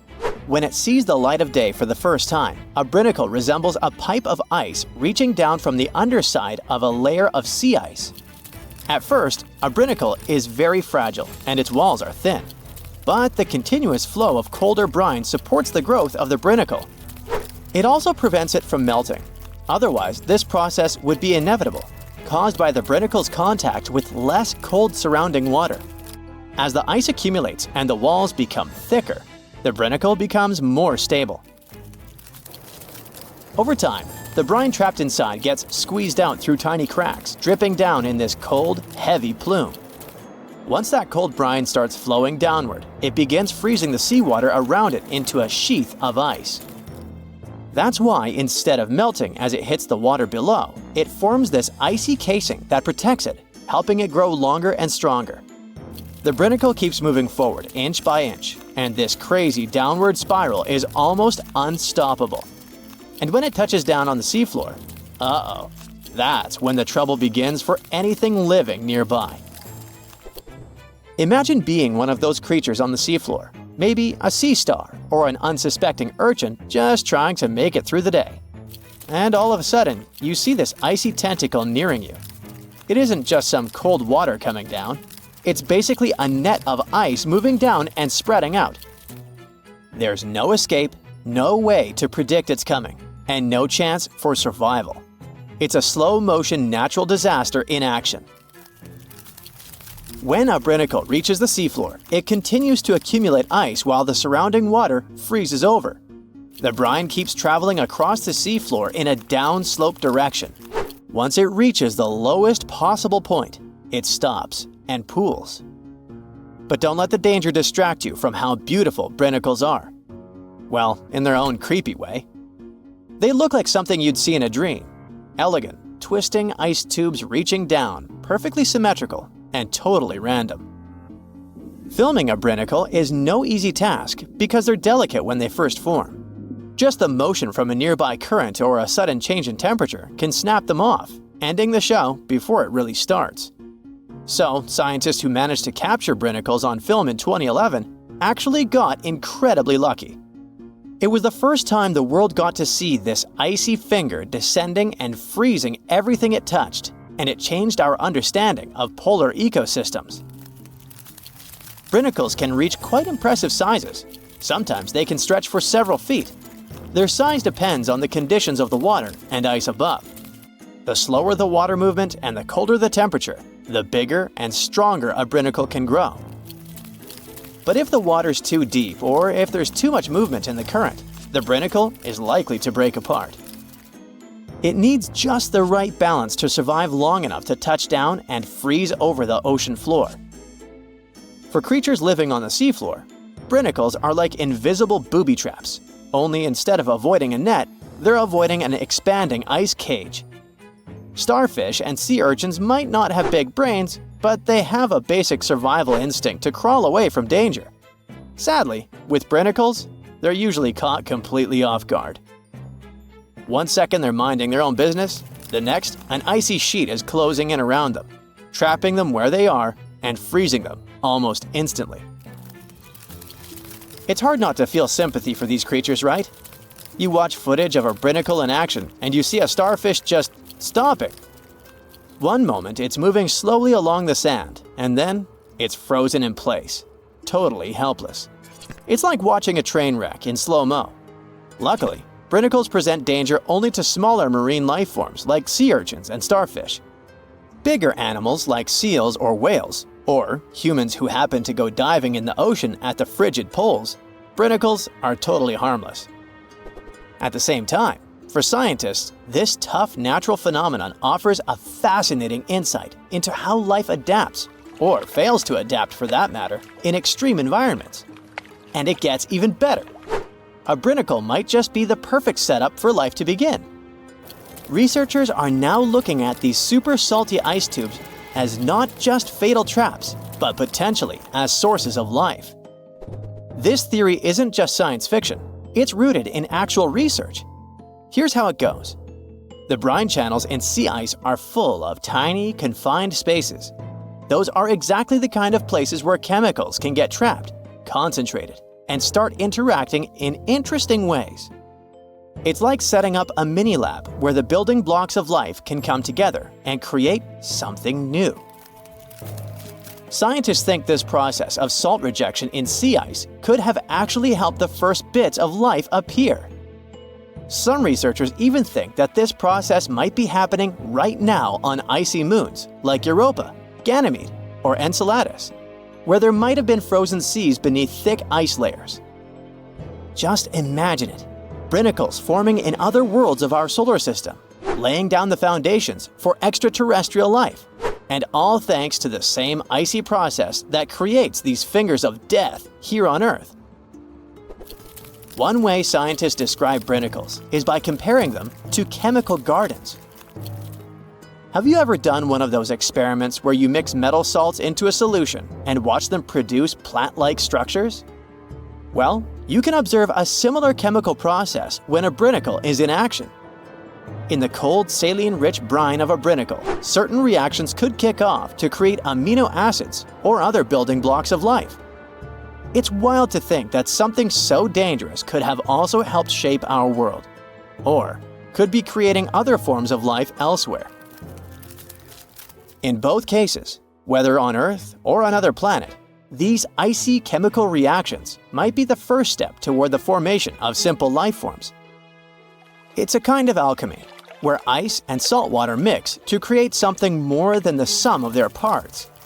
This is one reason why scientists are so eager to study brinicles. Each one could hold a tiny clue about how life begins, survives, or fails under extreme conditions. Something as mesmerizing and weird, but at the same time simple as brinicles, hints at bigger questions. How did life start on Earth? What are the conditions needed for life to survive in extreme environments?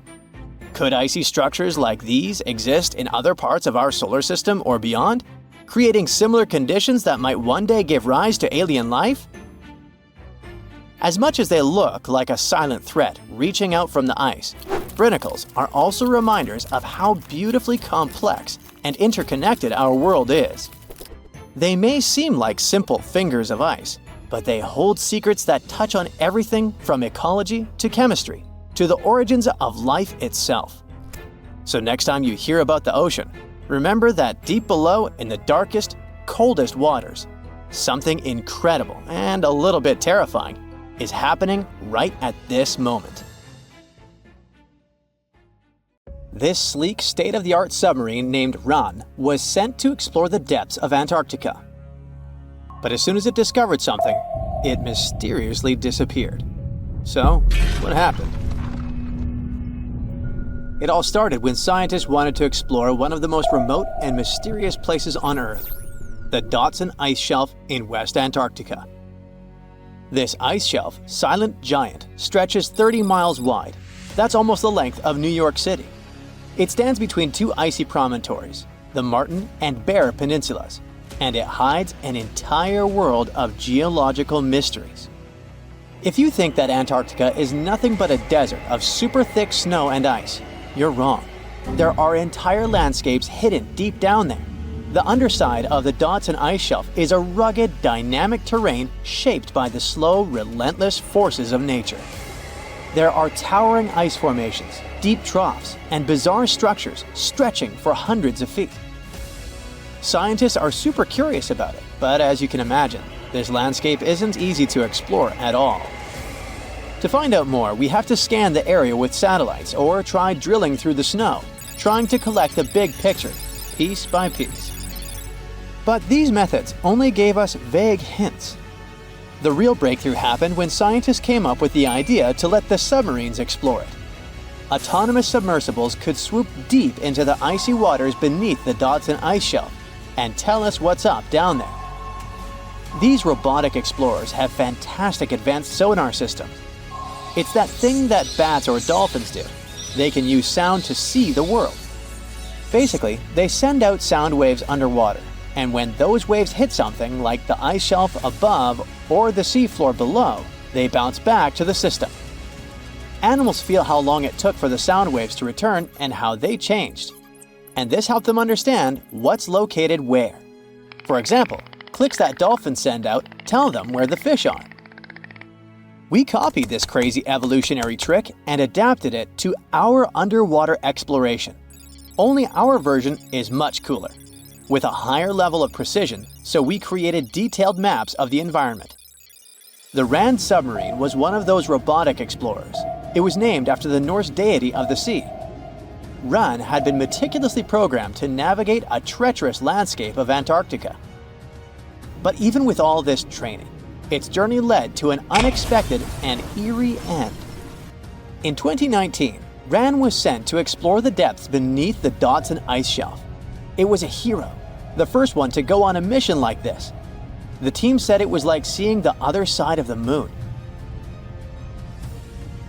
For 27 straight days, it worked tirelessly. It traveled over 620 miles beneath the thick ice.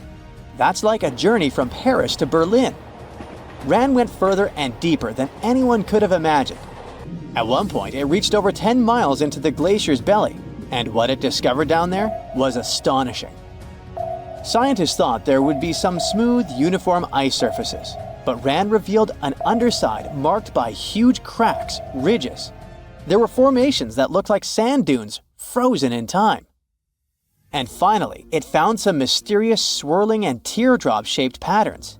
They all looked more like art than geology. This actually tells the story of ice shelves and the ocean around it.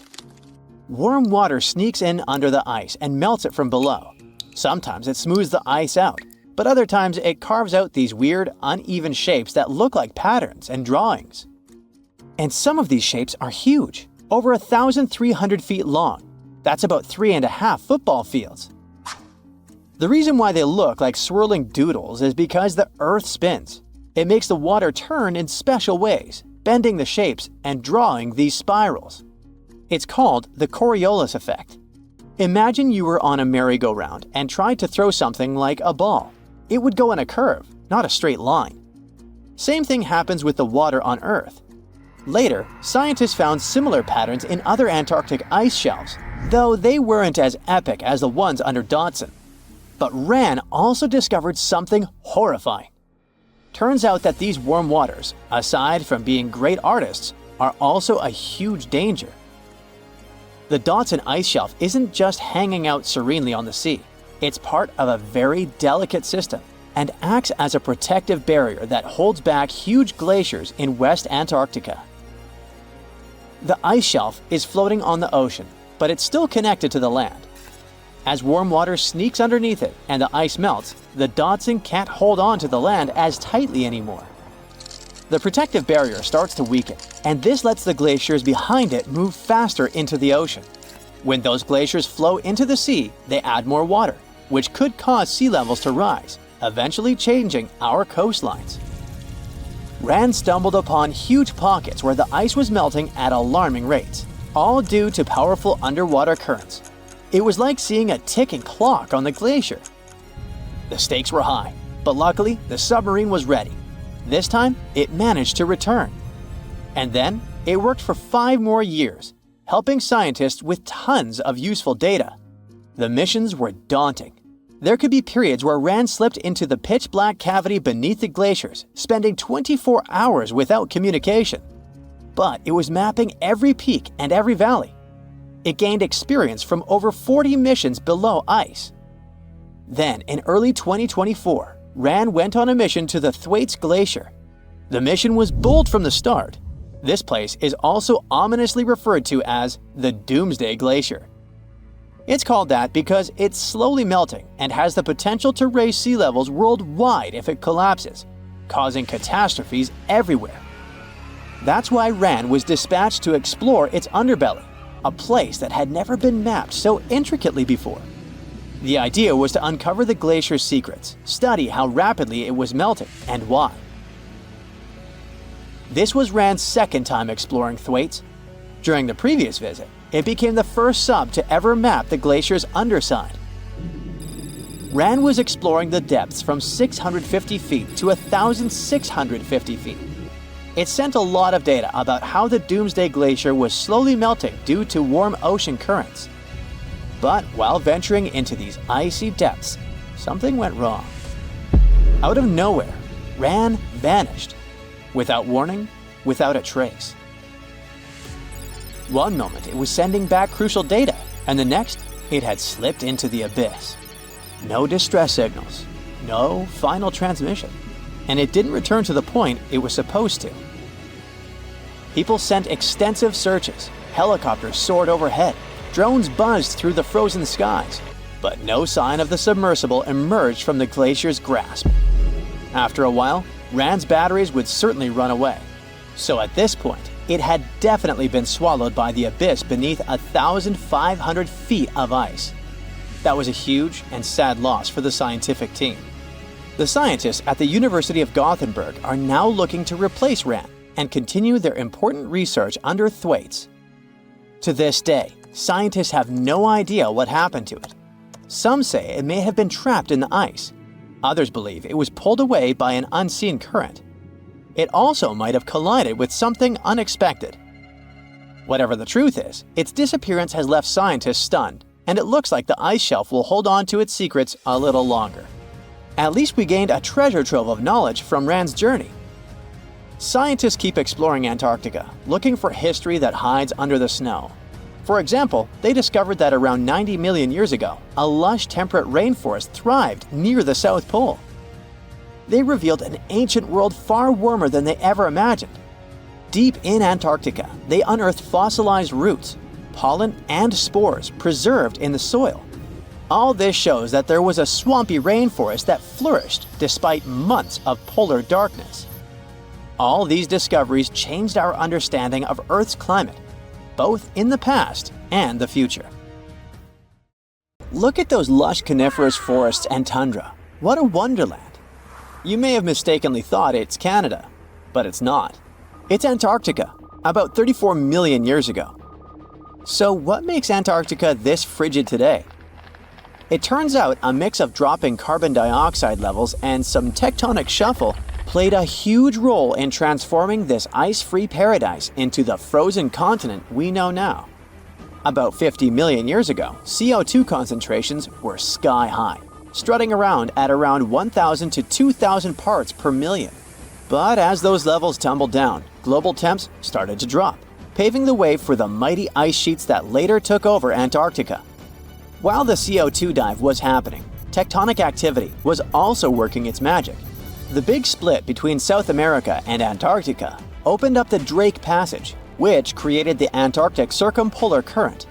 This powerful current acted like a bouncer, keeping warm air and ocean currents from crashing the Antarctic party, and helping keep things rather frosty.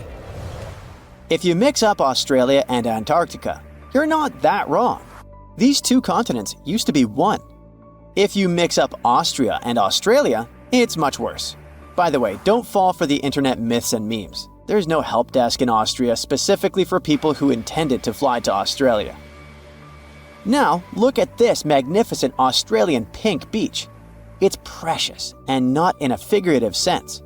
Those mysterious pinkish sands are actually garnet, and it's widely used in jewelry. Geologists studied those sands and came to the conclusion that the garnet contained there is older than local mountains. That doesn't make sense, right? In fact, it does.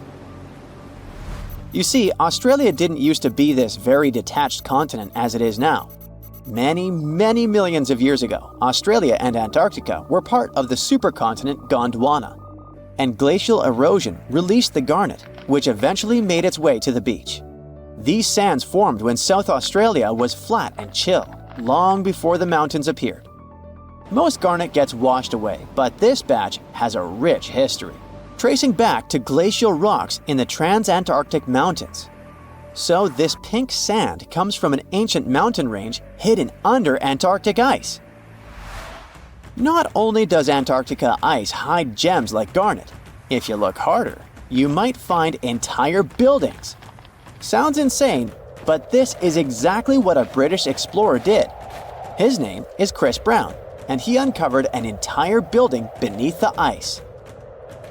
He was traveling to the pole of inaccessibility, and it all started with a bummer. Chris and his son had their plane broken. Suddenly, they spotted a lone bust peeking out of the snow. This place was an old meteorological station. Despite freezing conditions, Chris and his son Micah had a blast exploring.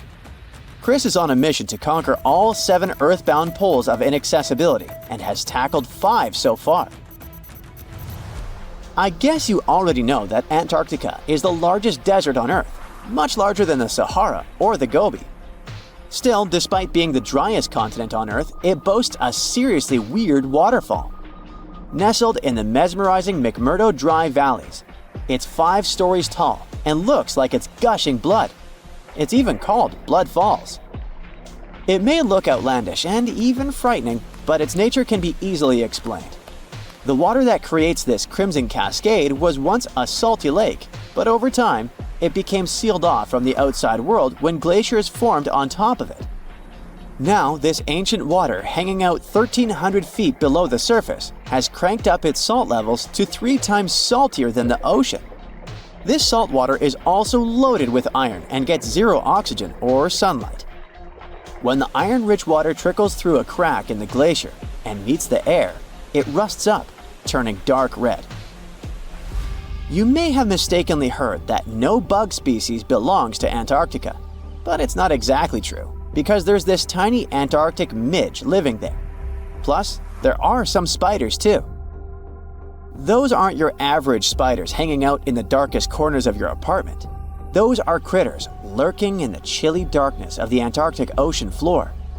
These little marine creepers are actually arthropods and can stretch around 20 inches across.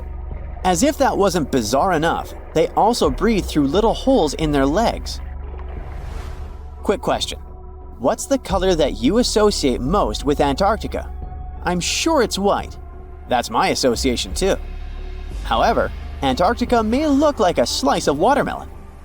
That colorful snow comes courtesy of a tough little algae called Chlamydomonas nivalis. When things start to warm up during the Antarctic summer, these little guys release their vibrant red and green spores, painting the snow in wild and funky colors.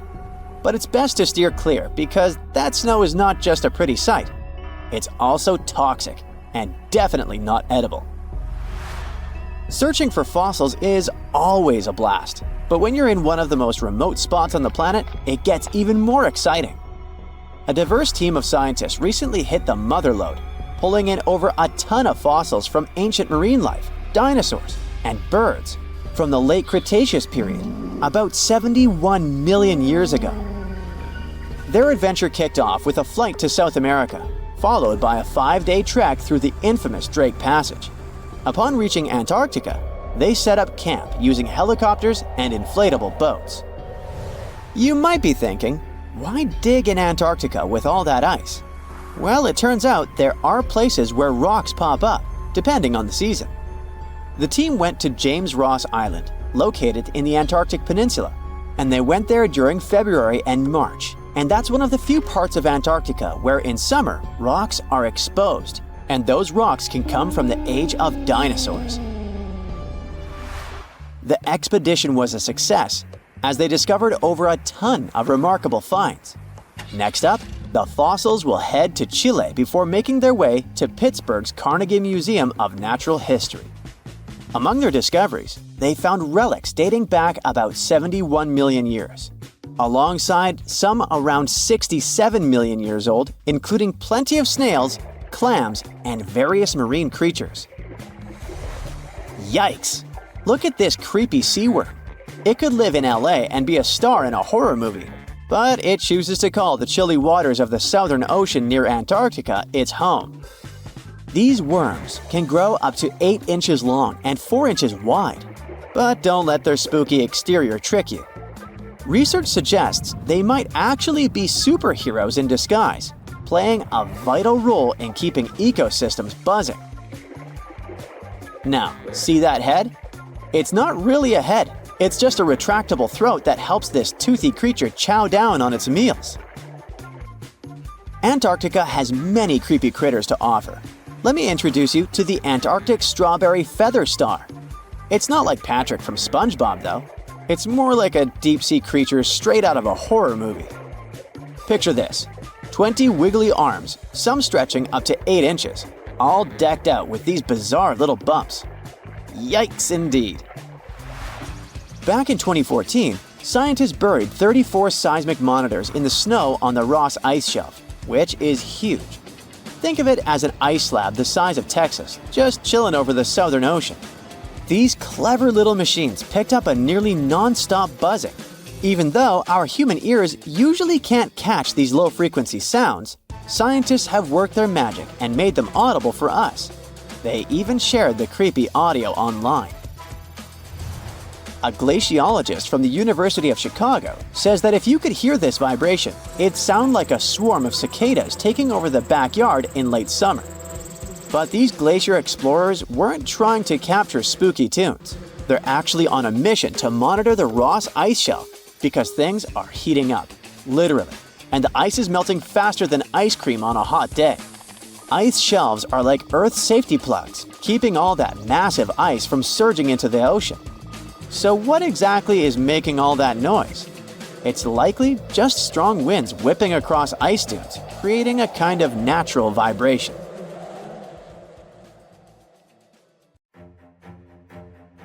These dark patches on Greenland's ice sheet aren't just any old stains. Every summer, the ice, which is usually bright white, turns murky gray in certain areas.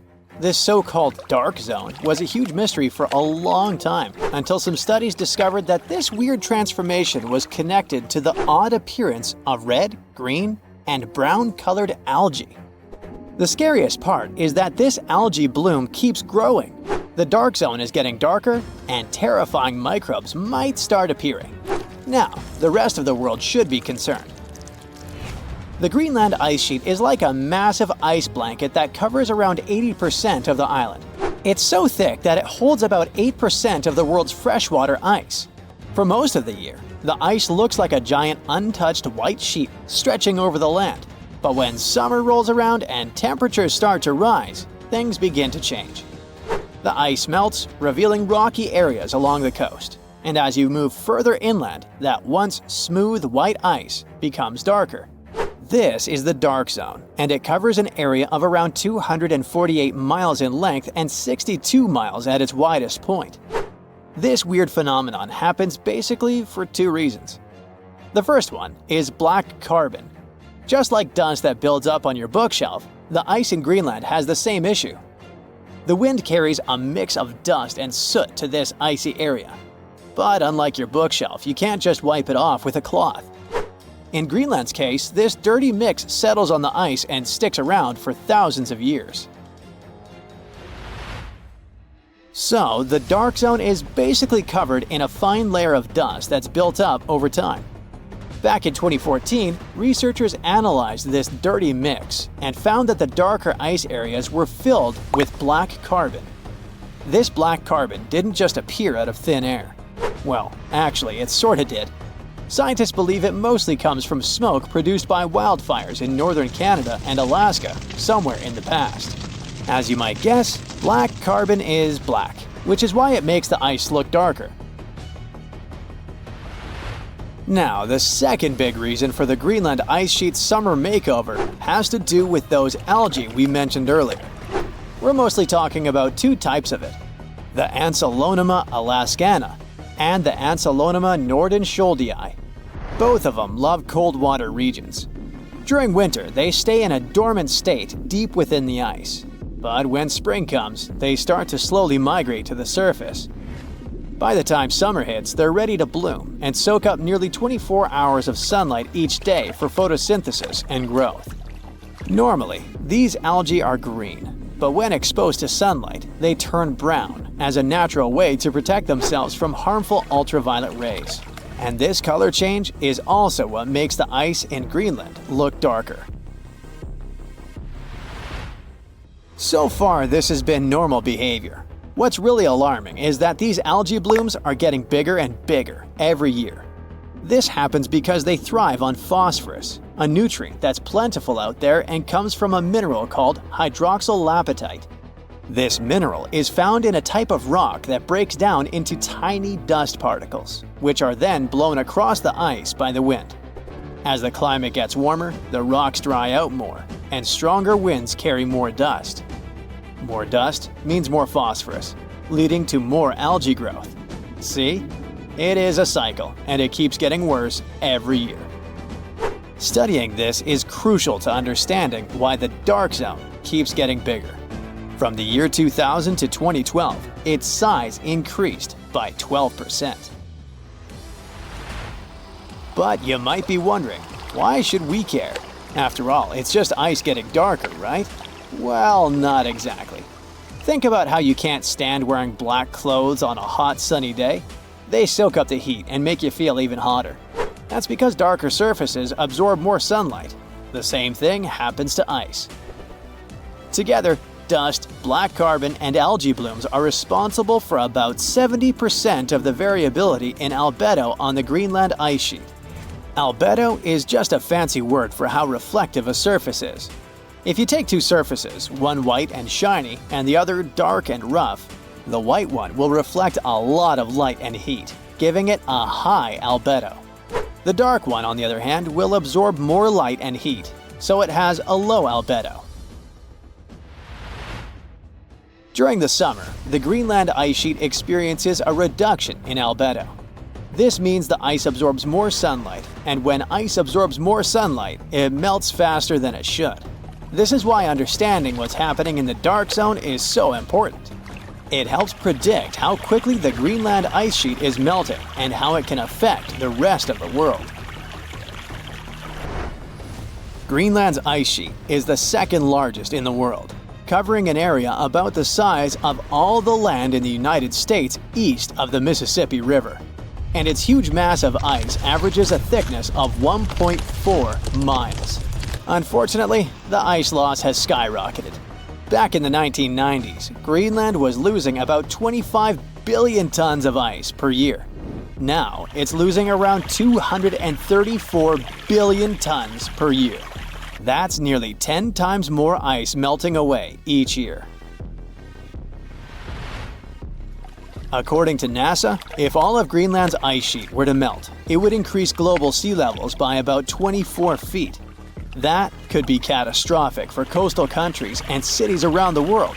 The Netherlands could be submerged, the Bahamas could be almost completely wiped out, and many of the Philippines Islands would be at risk of disappearing. All of this may seem like a distant reality, and it is true that most scientists believe it would take several hundred or even thousands of years for the ice sheet to melt completely. But it is important to know that Greenland didn't always have this thick layer of ice. Very recently, researchers took a close look at some sediment from the bottom of a 2-mile deep ice core extracted from the center of Greenland. They found that the soil had traces of willow wood, insect parts, fungi, and even poppy seeds. So these fossils are the first direct evidence that Greenland's ice sheet melted away in the recent geological past, around 400,000 years ago. At that time, Greenland was home to a green tundra landscape with insects and plants. This discovery is both fascinating and scary because it shows that the ice sheet collapsed before and might be more fragile than scientists originally thought. There is another concern too. A recent research collected meltwater from different spots on the Greenland ice sheet and found that the water samples were packed with hundreds and thousands of microbes. The concern is that they could be released into the ocean in the future. And some studies already suggest that areas near where a lot of glacial meltwater flows have a higher risk of viruses jumping to new hosts, like from animals to humans. Even though experts believe the chance of a doomsday virus coming from the glaciers is very small, it's still not zero. The truth is, we don't know much about the thousands of microbial species living on the surface of the ice, and there is simply not enough data to fully understand how dangerous these organisms might be. All of this might sound concerning, but we shouldn't panic just yet. There's still a lot we don't understand about what is darkening the Greenland ice sheet. We still need more detailed measurements of the relative abundance of dust, algae, and black carbon, as well as a better understanding of how these potentially dangerous microbes could affect our lives. The more we learn, the better we can predict what's going to happen and how we can prepare for it.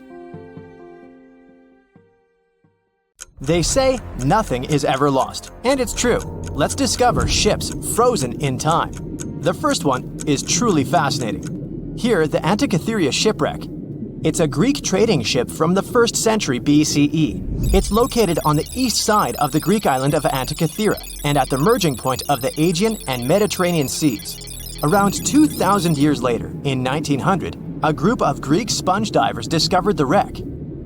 They were going to Tunisia, yet they were forced to find shelter from a storm on a nearby island. Since they couldn't go anywhere due to the storm, they decided to look for sponges until the weather got calmer. One of the divers discovered the shipwreck at depths of around 130 feet. Imagine someone going for a sponge hunt, but getting out to the surface with archaeological treasures. The captain of the sponge boat talked to the Greek officials about what they had found. The officials sent 2 ships to the wreckage. The salvage operation was successful, and discoveries are now in Greece's National Archaeological Museum in Athens. The findings included 3 life-sized marble horses, jewelry, coins, and hundreds of works of art, including a 7-foot-tall Colossus statue of Hercules. Among these treasures, Antikythera ephebe, a bronze statue of a young man, caught more attention. Because the ephebe doesn't comply with any familiar iconographic model, and there are no known copies of his type, he held a spherical object in his hand. Scholars have different theories of who that person could be, but they are not in a consensus yet. More than 70 years later, Jacques-Yves Cousteau and his team went to the area and recovered hundreds more artifacts and the remains of 4 people. Interestingly, they discovered a complex set of interlocking gears, capable of predicting the movement of the sun, moon, and several planets. The mechanism can also show the times of solar and lunar eclipses years into the future.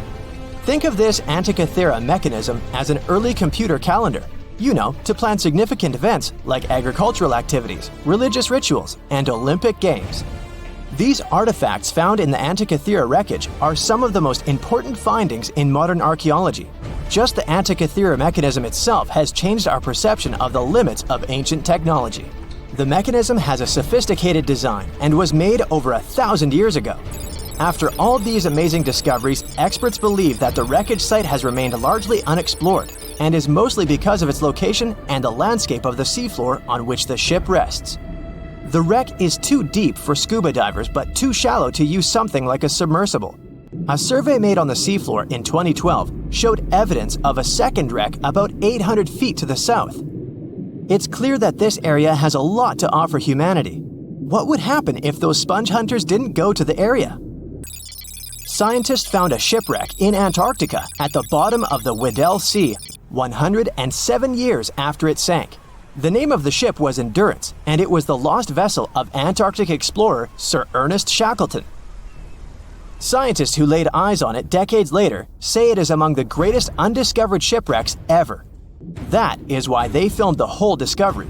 The video shows the remains of the Endurance and proves it is still in remarkable condition.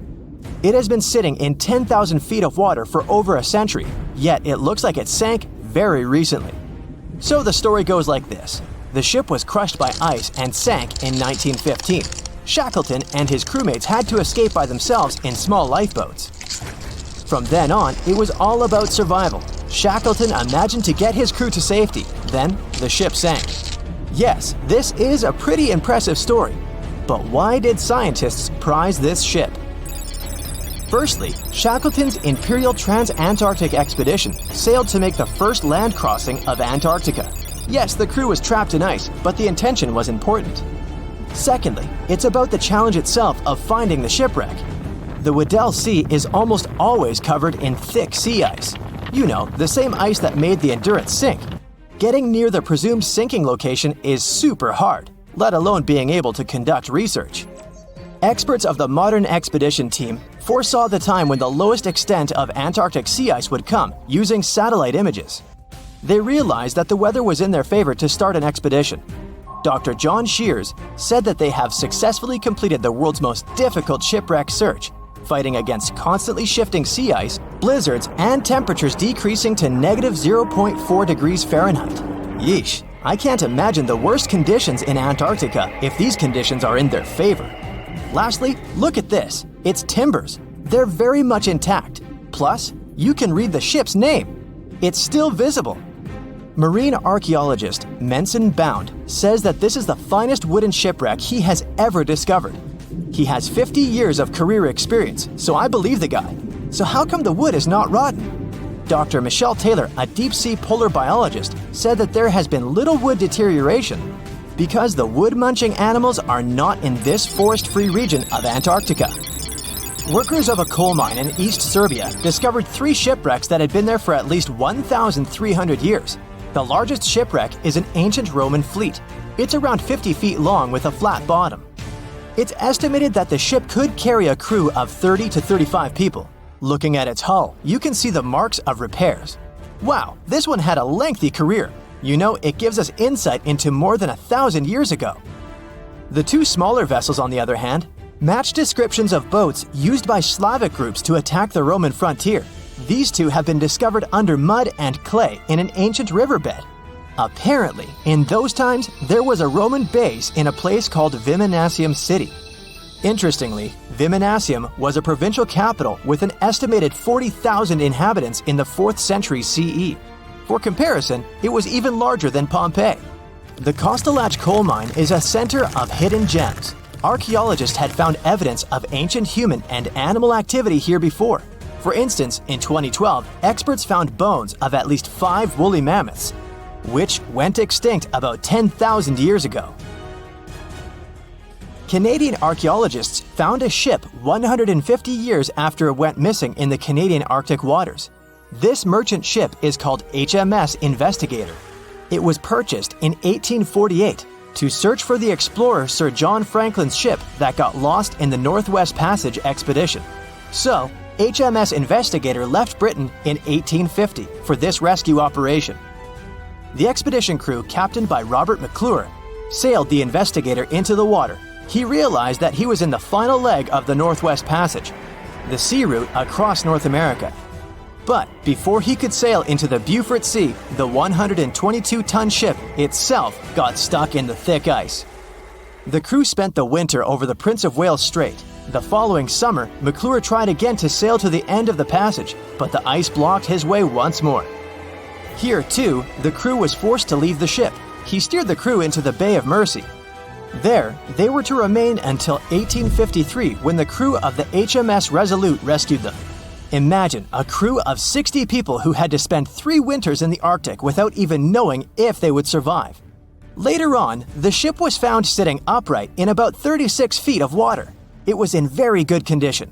Arctic water has prevented the outer deck of the vessel from deteriorating quickly. The outline of the ship and its timber can be clearly seen. Plus, archaeologists have uncovered artifacts on land left by the sailors. They had unloaded everything before abandoning the Investigator. 3 sailor graves and 1 British naval shipwreck had also been discovered in the area. I wonder what else they could find there. Wow, it's the only place where 1 minute you're learning 17 natural ways how to get rid of houseflies, and the next, you're taking an epic journey straight into a black hole. More than 10 billion, with a B, views in total. That's 47 billion minutes watched, or more than 70,000 years. That's all the way back to the Ice Age. No, I wasn't around then. 40,000 videos, hundreds of topics, and most importantly you, a whole 44 million of you. Our viewers. We could populate an entire country if we wanted to. We'd like to continue helping you learn and giving you useful skill improvement tips. Got a thirst for knowledge? We've prepared 4 masterclasses on creating a 2D character animation from scratch, 10 hours of video lessons, practical tasks using professional software, and additional materials that you can use with your own projects. Get the full course now and create your own animated masterpiece. We're in Siberia. It's so cold here that freezing gusts of wind are burning your face. All that white snow seems to be blinding you. This place resembles Antarctica because of the permafrost. Recently, a group of scientists researched one of the local rivers. With the help of a drilling rig, they extracted several samples of frozen soil. The scientists were shocked to find living creatures inside the ice. Later in the laboratory, they realized that the creatures were microscopic multicelled organisms known as bdelloid rotifers. These creatures looked like little worms. Scientists knew that these worms could live in frozen conditions for up to 10 years. But the age of the rotifers found in the ice was about 24,000 years. And after defrosting, they began to reproduce, as if they had been sleeping for several hours, not thousands of years. Further analysis showed that these organisms could stay frozen for hundreds of thousands of years. The rotifers might have lived during the time when people didn't invent the wheel yet. And this isn't their only superpower. Bdelloid rotifers are among the most radioactively resistant animals on Earth. They can survive in places where there's no oxygen and water. They can also stay alive in areas with high acidity and can live without food and water for a long time. By the way, these are not the only creatures that are known for living for thousands of years. Particular types of moss and some microorganisms are also almost immortal. Nematodes, also called roundworms, are some of the most adaptive varieties of worms in the world. Imagine the Eiffel Tower standing tall and proud. And now, let's make it 10 times higher and place it underground.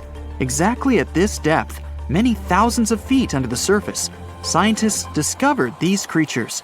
There's no sunlight and almost no air in this place. And since it's much closer to Earth's core than the surface of our planet, the temperature here is higher than in the middle of the hottest desert. Millions of tons of soil above create insane pressure. But all this couldn't prevent life from developing here. When roundworms run out of air, food, or when the temperature becomes too high, they get into a unique state of stasis, or deep hibernation. In this mode, the worm's metabolism slows down, and almost all the processes in their bodies stop. The creatures can sleep for a very long time, and only wake up when the environment becomes more livable. By the way, you don't have to go so deep underground to find these creatures. Nematodes are found all over the world. They can live in hot springs, deserts, high in the mountains, among the harsh ices of Antarctica, or inside animals and humans. Our next invulnerable creatures are tardigrades, also known as water bears. These are microscopic 8-legged invertebrates closely related to arthropods. It's impossible to see them with the unaided eye. But a conventional microscope will allow you to see tardigrades in detail. They look like minuscule bears. They're called water bears because they need a thin layer of water around their bodies at all times. It's necessary to prevent dehydration. Tardigrades have been found in all kinds of environments, from ocean depths to sand dunes. They're incredibly robust, thanks to their unique organism structure. Yeah, they look soft, but their body is covered with a tough cuticle. This coating resembles the exoskeletons of grasshoppers, mantises, and many other insects. Water bears shed their old layer of the cuticle when they need to grow.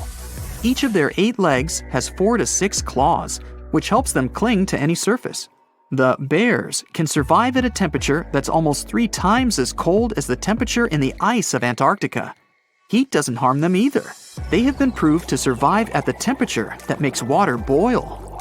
Also, water bears are not afraid of radiation and high pressure. In the depths of the ocean, pressure can destroy alloys of the strongest metals, but these creatures can withstand pressures 6 times greater. But the coolest thing is that they can live in the vacuum of space. Our planet has a magnetic field.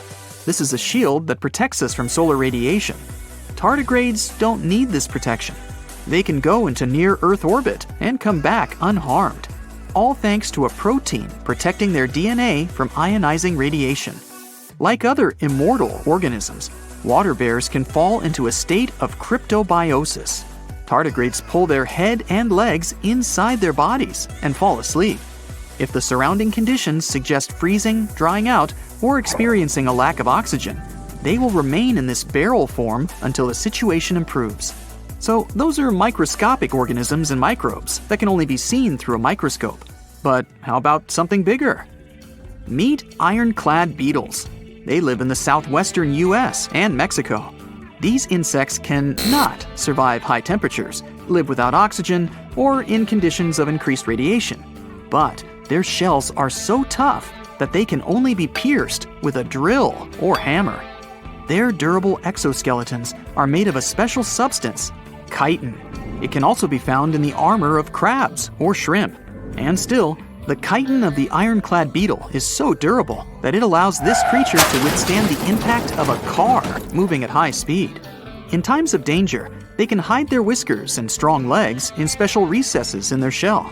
Other animals can't bite through the armor, so they spit the beetle out and leave to look for lunch somewhere else. As soon as the danger disappears, the bug stretches out its legs again and goes about its business. Also, the armor saves the beetles from dehydration, which is very useful in hot areas of Mexico and the southwestern US. Inside the exoskeleton, they can store moisture. In other words, these bugs can absorb water whenever they find it and transport this liquid inside themselves. The next creatures are incredibly fragile, but they know how to survive in places where almost no other animals can live. We're going to the southeast of Romania, near the Black Sea. Here, on a desolate wide plain, you can notice a pit. This is a mine leading deep underground. The air on the surface of our planet usually contains around 20% oxygen, but in the mine, it's only 10%. Inside the cave, the air also has an increased content of hydrogen sulfide and carbon dioxide. People can't breathe there without an oxygen tank. We can probably say that the water and air there are poisoned. Almost no animals would be able to survive here. Still, 48 species of living organisms have been found in this cave. 33 of them are newly discovered species. And they aren't the only microbes or bacteria that can't be seen without a microscope. Something bigger lives here. Strange white snails crawl over the walls of the mines. Transparent shrimp and a bunch of unknown kind of leeches swim in the water. White centipedes with huge whiskers and creepy white spiders run on the ground. And they all have been growing here for almost 5 million years. You might notice a water scorpion and another unidentified species of this animal. It doesn't look like its relatives living in hot sands or tropical forests. No living creature here looks ordinary at all. All animals are either white or transparent. They have no eyes, but are equipped with long paws and antennae whiskers that help them navigate in this dark space. The deeper you go into the cave, the less oxygen the air contains. But the number of living organisms is increasing. The air is filled with methane and carbon dioxide. All the inhabitants of this cave have never seen the light of the sun and have never gone out of the darkness. It seems impossible to survive in such conditions where plants don't produce oxygen. The answer to the question of their survival is hidden in a small lake. The surface of the water is covered with strange foam. If you look closely, you can see that this white substance is alive. It resembles soft, wet paper that is easy to tear. The thing is billions of living organisms, bacteria called autotrophs. There's much more carbon dioxide in the cave than there is outside, and these bacteria, like plants, absorb it. But they don't do this with the help of photosynthesis, which means they don't need sunlight. They use water for chemosynthesis. What these bacteria secrete is food for other bacteria, and these other bacteria are food for bigger creatures. A unique food cycle that you can't find anywhere else on the planet only exists here.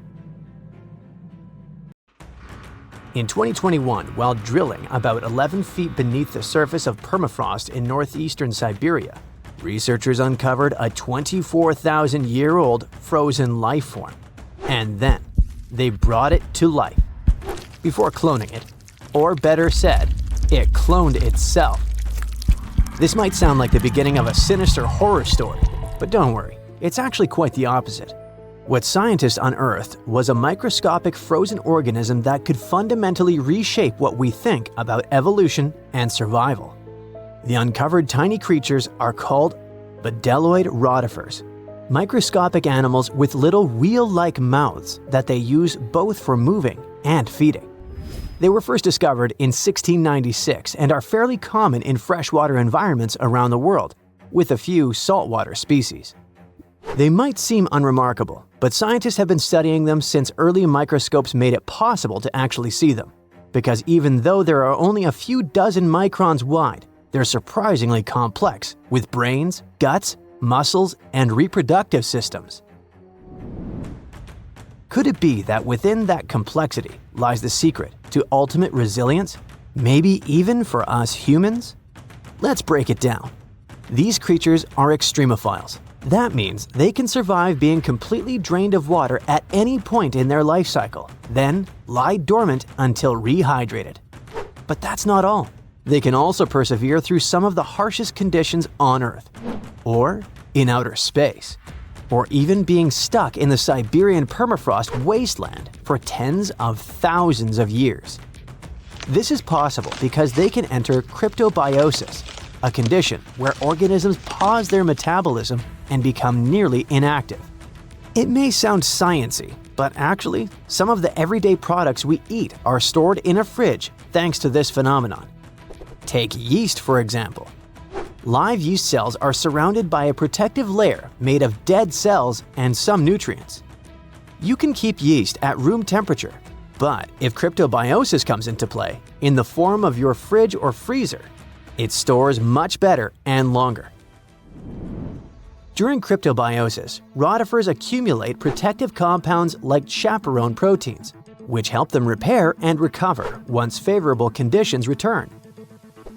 Chaperone proteins are like tiny bodyguards. Their job is to keep other proteins in the cell from falling apart under pressure.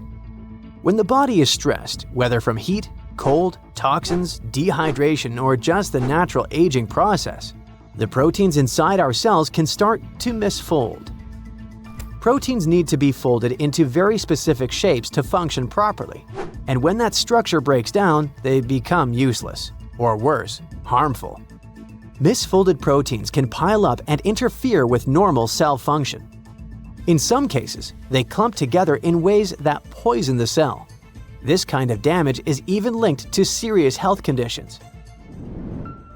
So, if rotifers have developed powerful proteins that prevent cellular chaos even under extreme conditions, could we use them to protect human cells from diseases and aging?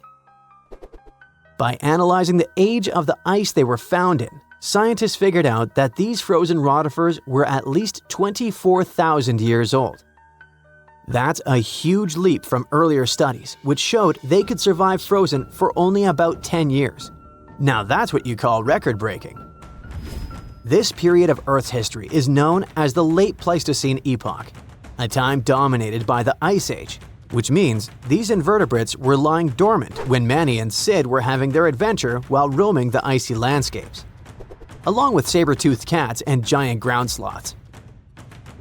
Fun fact: Although animated movies like Ice Age show woolly mammoths as huge, towering giants, they were actually about the same size and weight as today's average African elephant.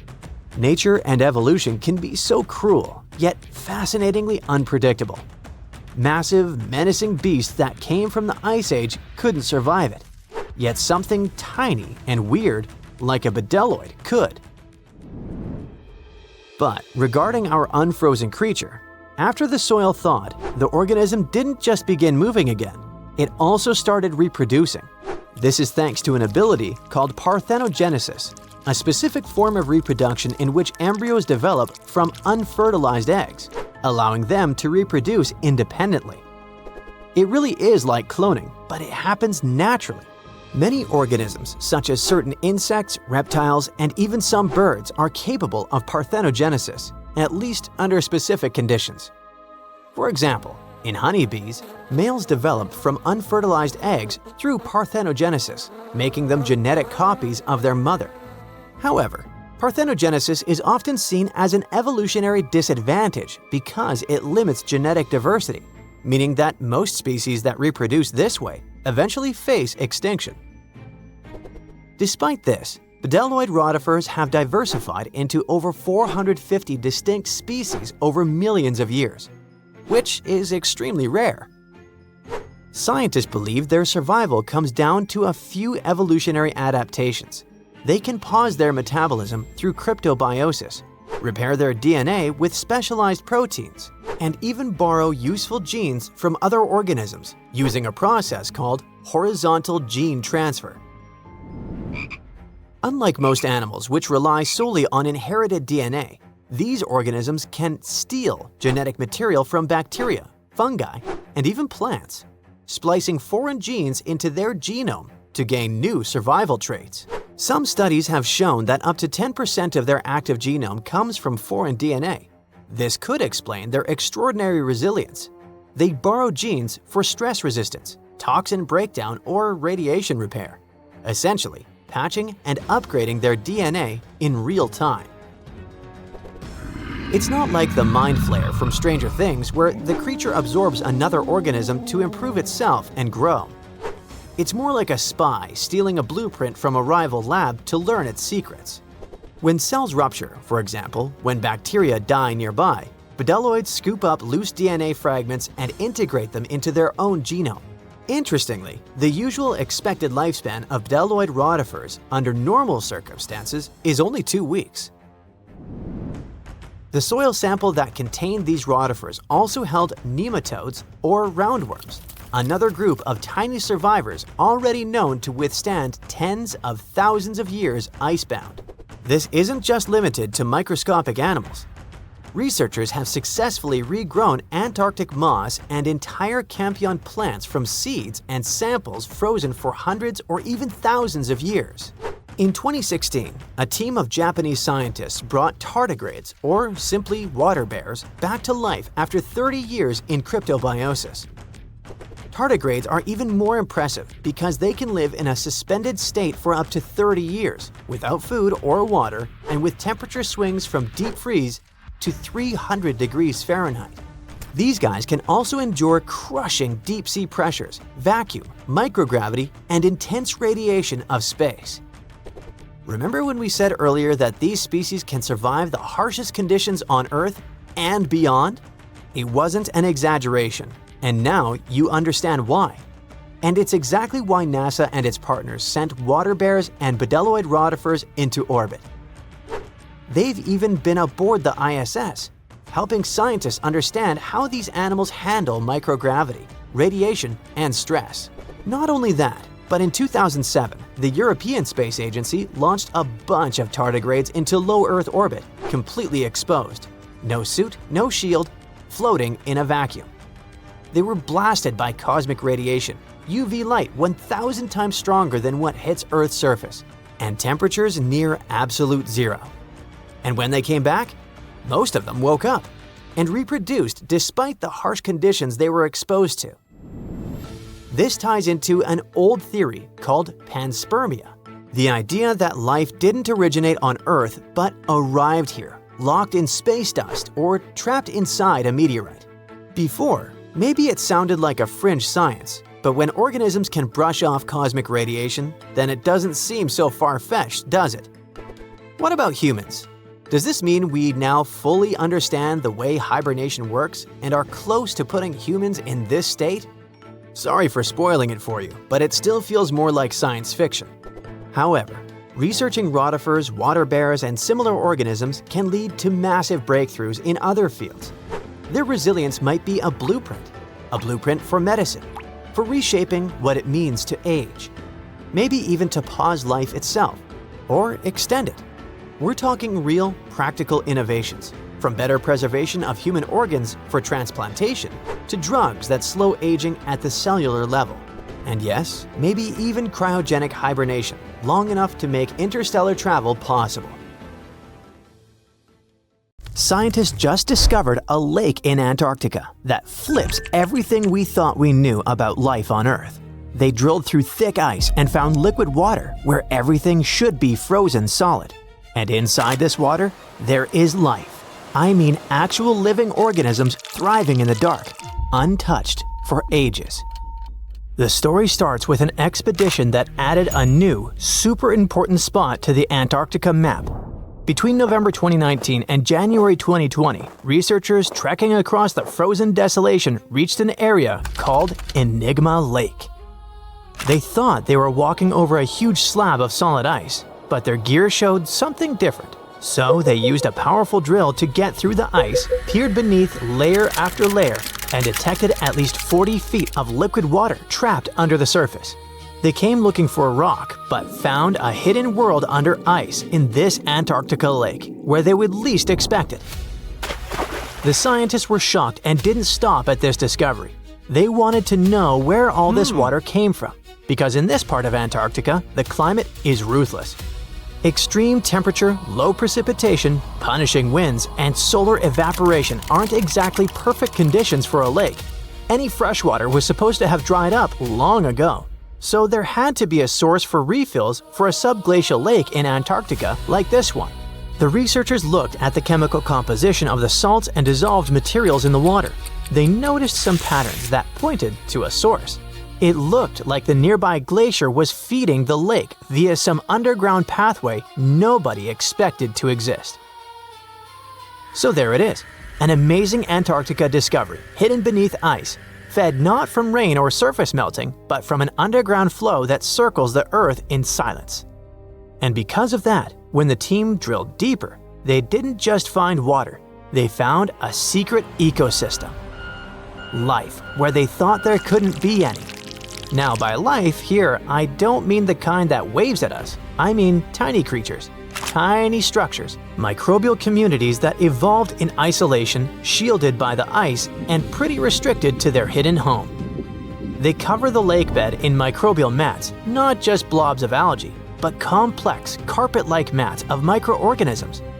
Some mats look like thin, spiky coverings, others like thick, crumpled carpets, or even tree-like structures up to 15 inches tall.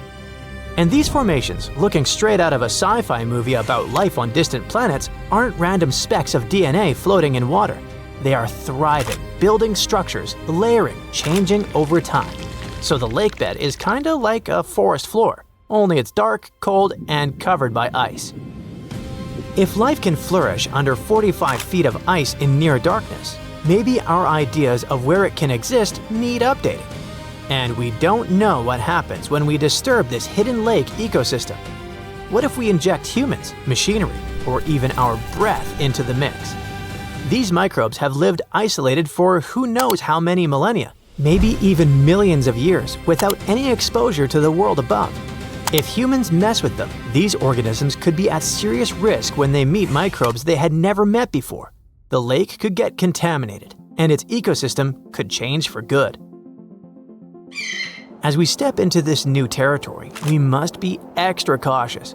After all, the entire Antarctica is like a book of secrets of evolution, adaptation, and survival that we must read carefully.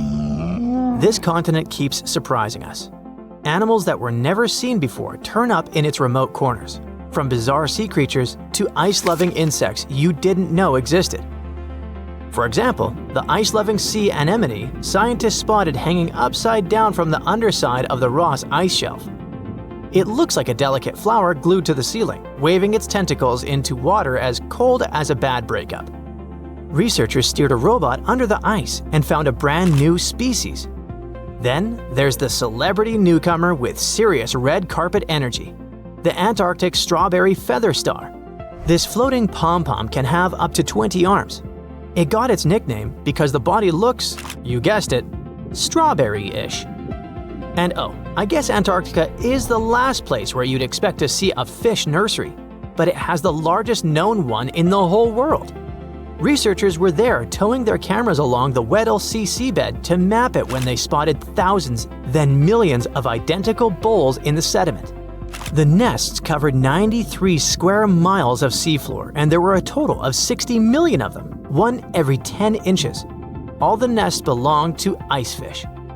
These creatures are white-blooded, meaning they don't have hemoglobin, the stuff that makes blood red, and somehow they still manage to survive in water cold enough to shatter your soul. Every nest had a parent fish sitting guard over about 1,700 eggs.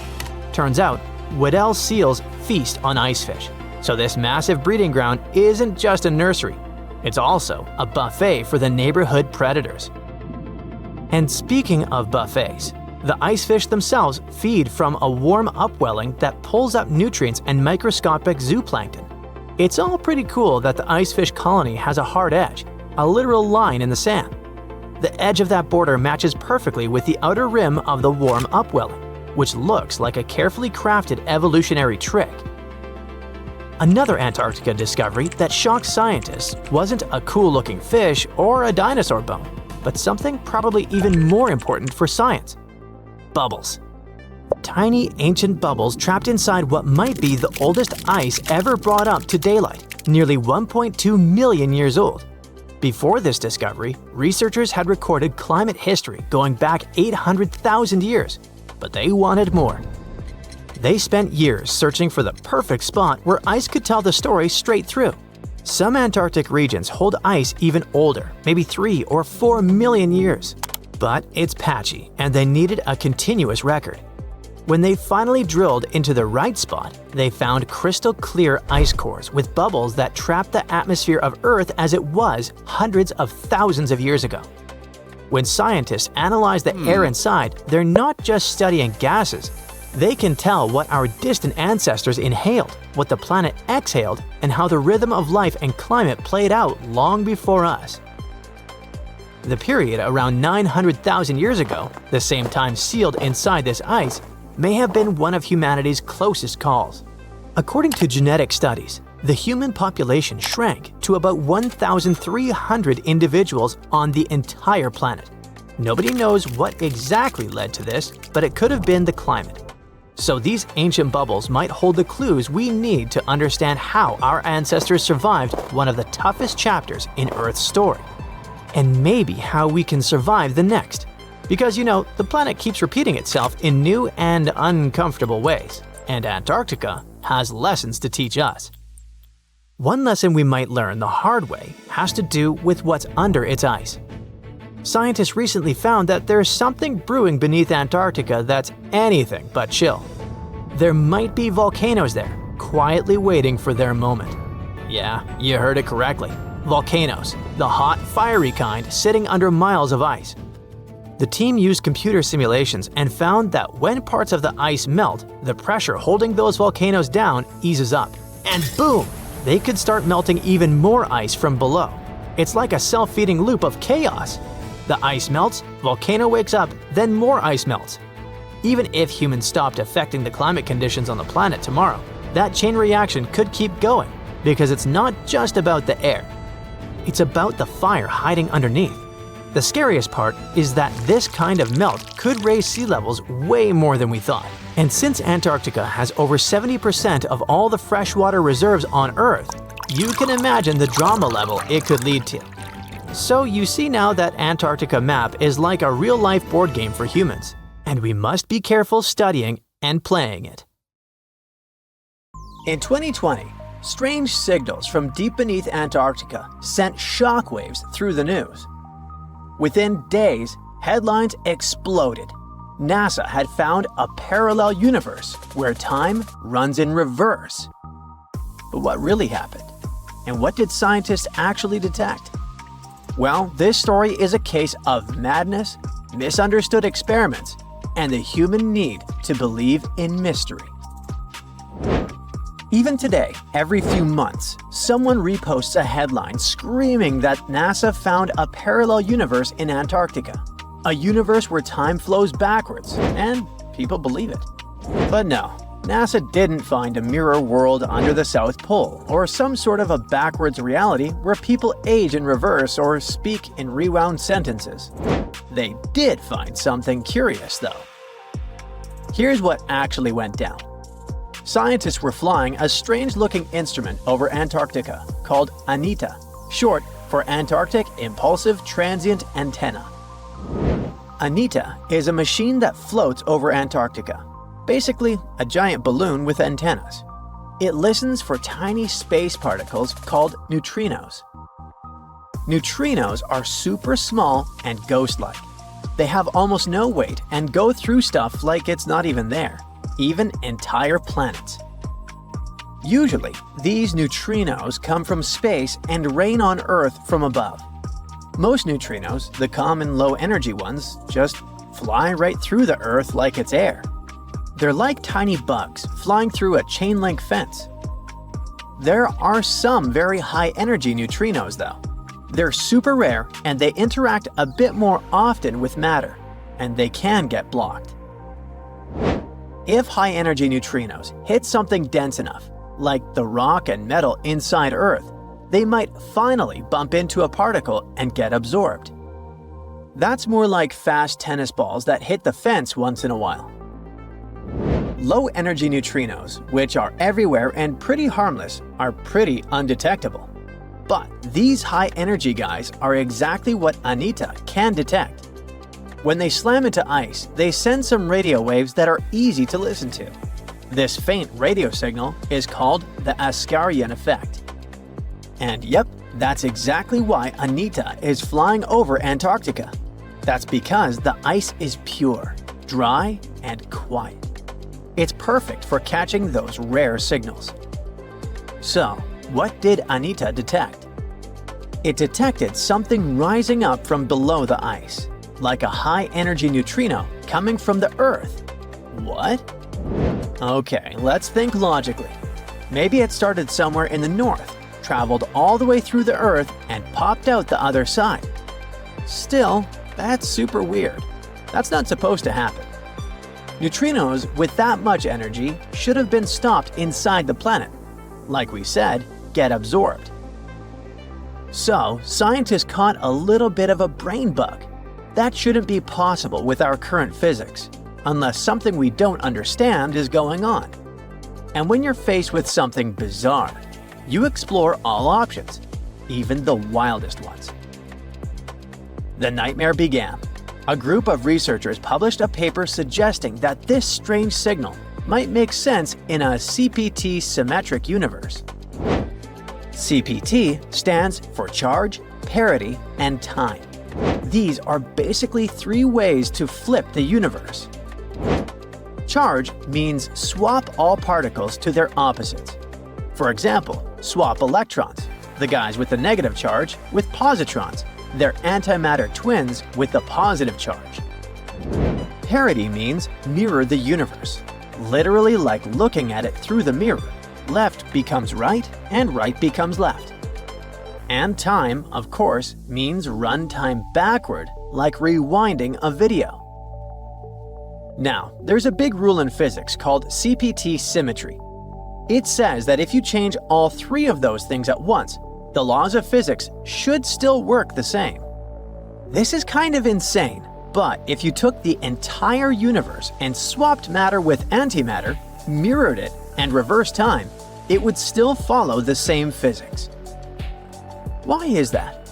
Well, in our universe, an electron bumps into a positron, and they annihilate into photons. Cool. Now take that, mirror everything, and what do you get? Well, photons spontaneously turn into a positron and an electron, but mirrored and reversed. It's still the same physics, even if it's backwards. The equations still check out, so nature thinks this is valid. So here came the crazy part. Some physicists thought, what if the Big Bang created two universes? One is ours, made of normal matter going forward in time. The other is a mirror twin, made of antimatter, going backward in time from our perspective. This doesn't mean that someone in the other universe feels time going backward. To them, time flows forward, just like it does for us. But from our point of view, they're moving from our future toward our past. And vice versa. To them, we're weirdos who move backwards. And if both universes are exact CPT mirror images of each other, that would mean same physics, same rules, just symmetrical. Same rules, just symmetrical. This isn't some crazy sci-fi theory, even if it sounds like it. It helps explain weird physics mysteries. For example, why there's so much matter in our universe but not much antimatter, even though they were supposed to be created in equal proportions. Or why the universe is so symmetrical and balanced in some strange ways. So, coming back to the neutrinos, some scientists suggested that maybe those upward flying particles could be coming from that CPT mirror universe, poking through into ours, like a crack between two symmetrical realities. And if you look at it like that, this is quite a wild take. It's speculative. It's not proven. It's more of a cool thought, but the media immediately blew up. They ran a piece with the headline that said we found proof of a parallel universe going backwards in time in Antarctica. And all the other big tabloids picked it up. They made it sound like NASA had actually found a parallel universe. Time travel is real. Multiverse is confirmed. Meanwhile, people who worked directly on Anita immediately caught brain damage. They tried to jump in to say that's not what happened at all. They explained that the signals were unusual, yes, but there were plenty of normal explanations that didn't require rewriting the laws of physics. It could even be just an experimental error. Maybe an unusual particle behavior or gaps in how we model neutrino interactions. Of course, no one listens to experts about what experts discovered. And once an idea like that hits social media, it becomes nearly impossible to put back in the box. But that also doesn't mean that the multiverse definitely isn't real. Far from it. Physicists are still exploring the concept and assume that some of those potential universes, if they exist, could have different laws of physics. One idea, called the many worlds theory, comes from quantum physics. It says that every time something can happen in more than one way, like a particle moving or a decision being made, all those possibilities actually happen, but in separate universes. So there could be endless versions of reality, each slightly different, branching off from every event. Maybe in one universe, dinosaurs never went extinct. Maybe in another, you never sent that embarrassing text. Another theory is called the bubble universe theory. After the Big Bang, the universe expanded incredibly fast in a process called inflation. Some scientists think that inflation never fully stopped and is still happening in some regions. That would mean new bubble universes are constantly forming, each with its own version of physics. Our universe would just be one bubble in a giant cosmic sea of others. The third idea is about shadow matter. Dark matter is invisible, but its gravity affects the universe. Some scientists think it could be made of particles similar to the ones that make up regular matter, but they're just hidden from us. This mirror, or shadow matter, could form entire invisible galaxies and even life, all existing right alongside us. Maybe we just can't detect it in any way, except through gravity, for now. But in physics, all of those are just theories, mathematical possibilities. We have no direct evidence that it's real. If we ever find one, though, Let's now hope it won't be the boy who cried wolves scenario. That's it for today. So hey, if you pacified your curiosity, then give the video a like and share it with your friends. Or if you want more, just click on these videos and stay on the bright side.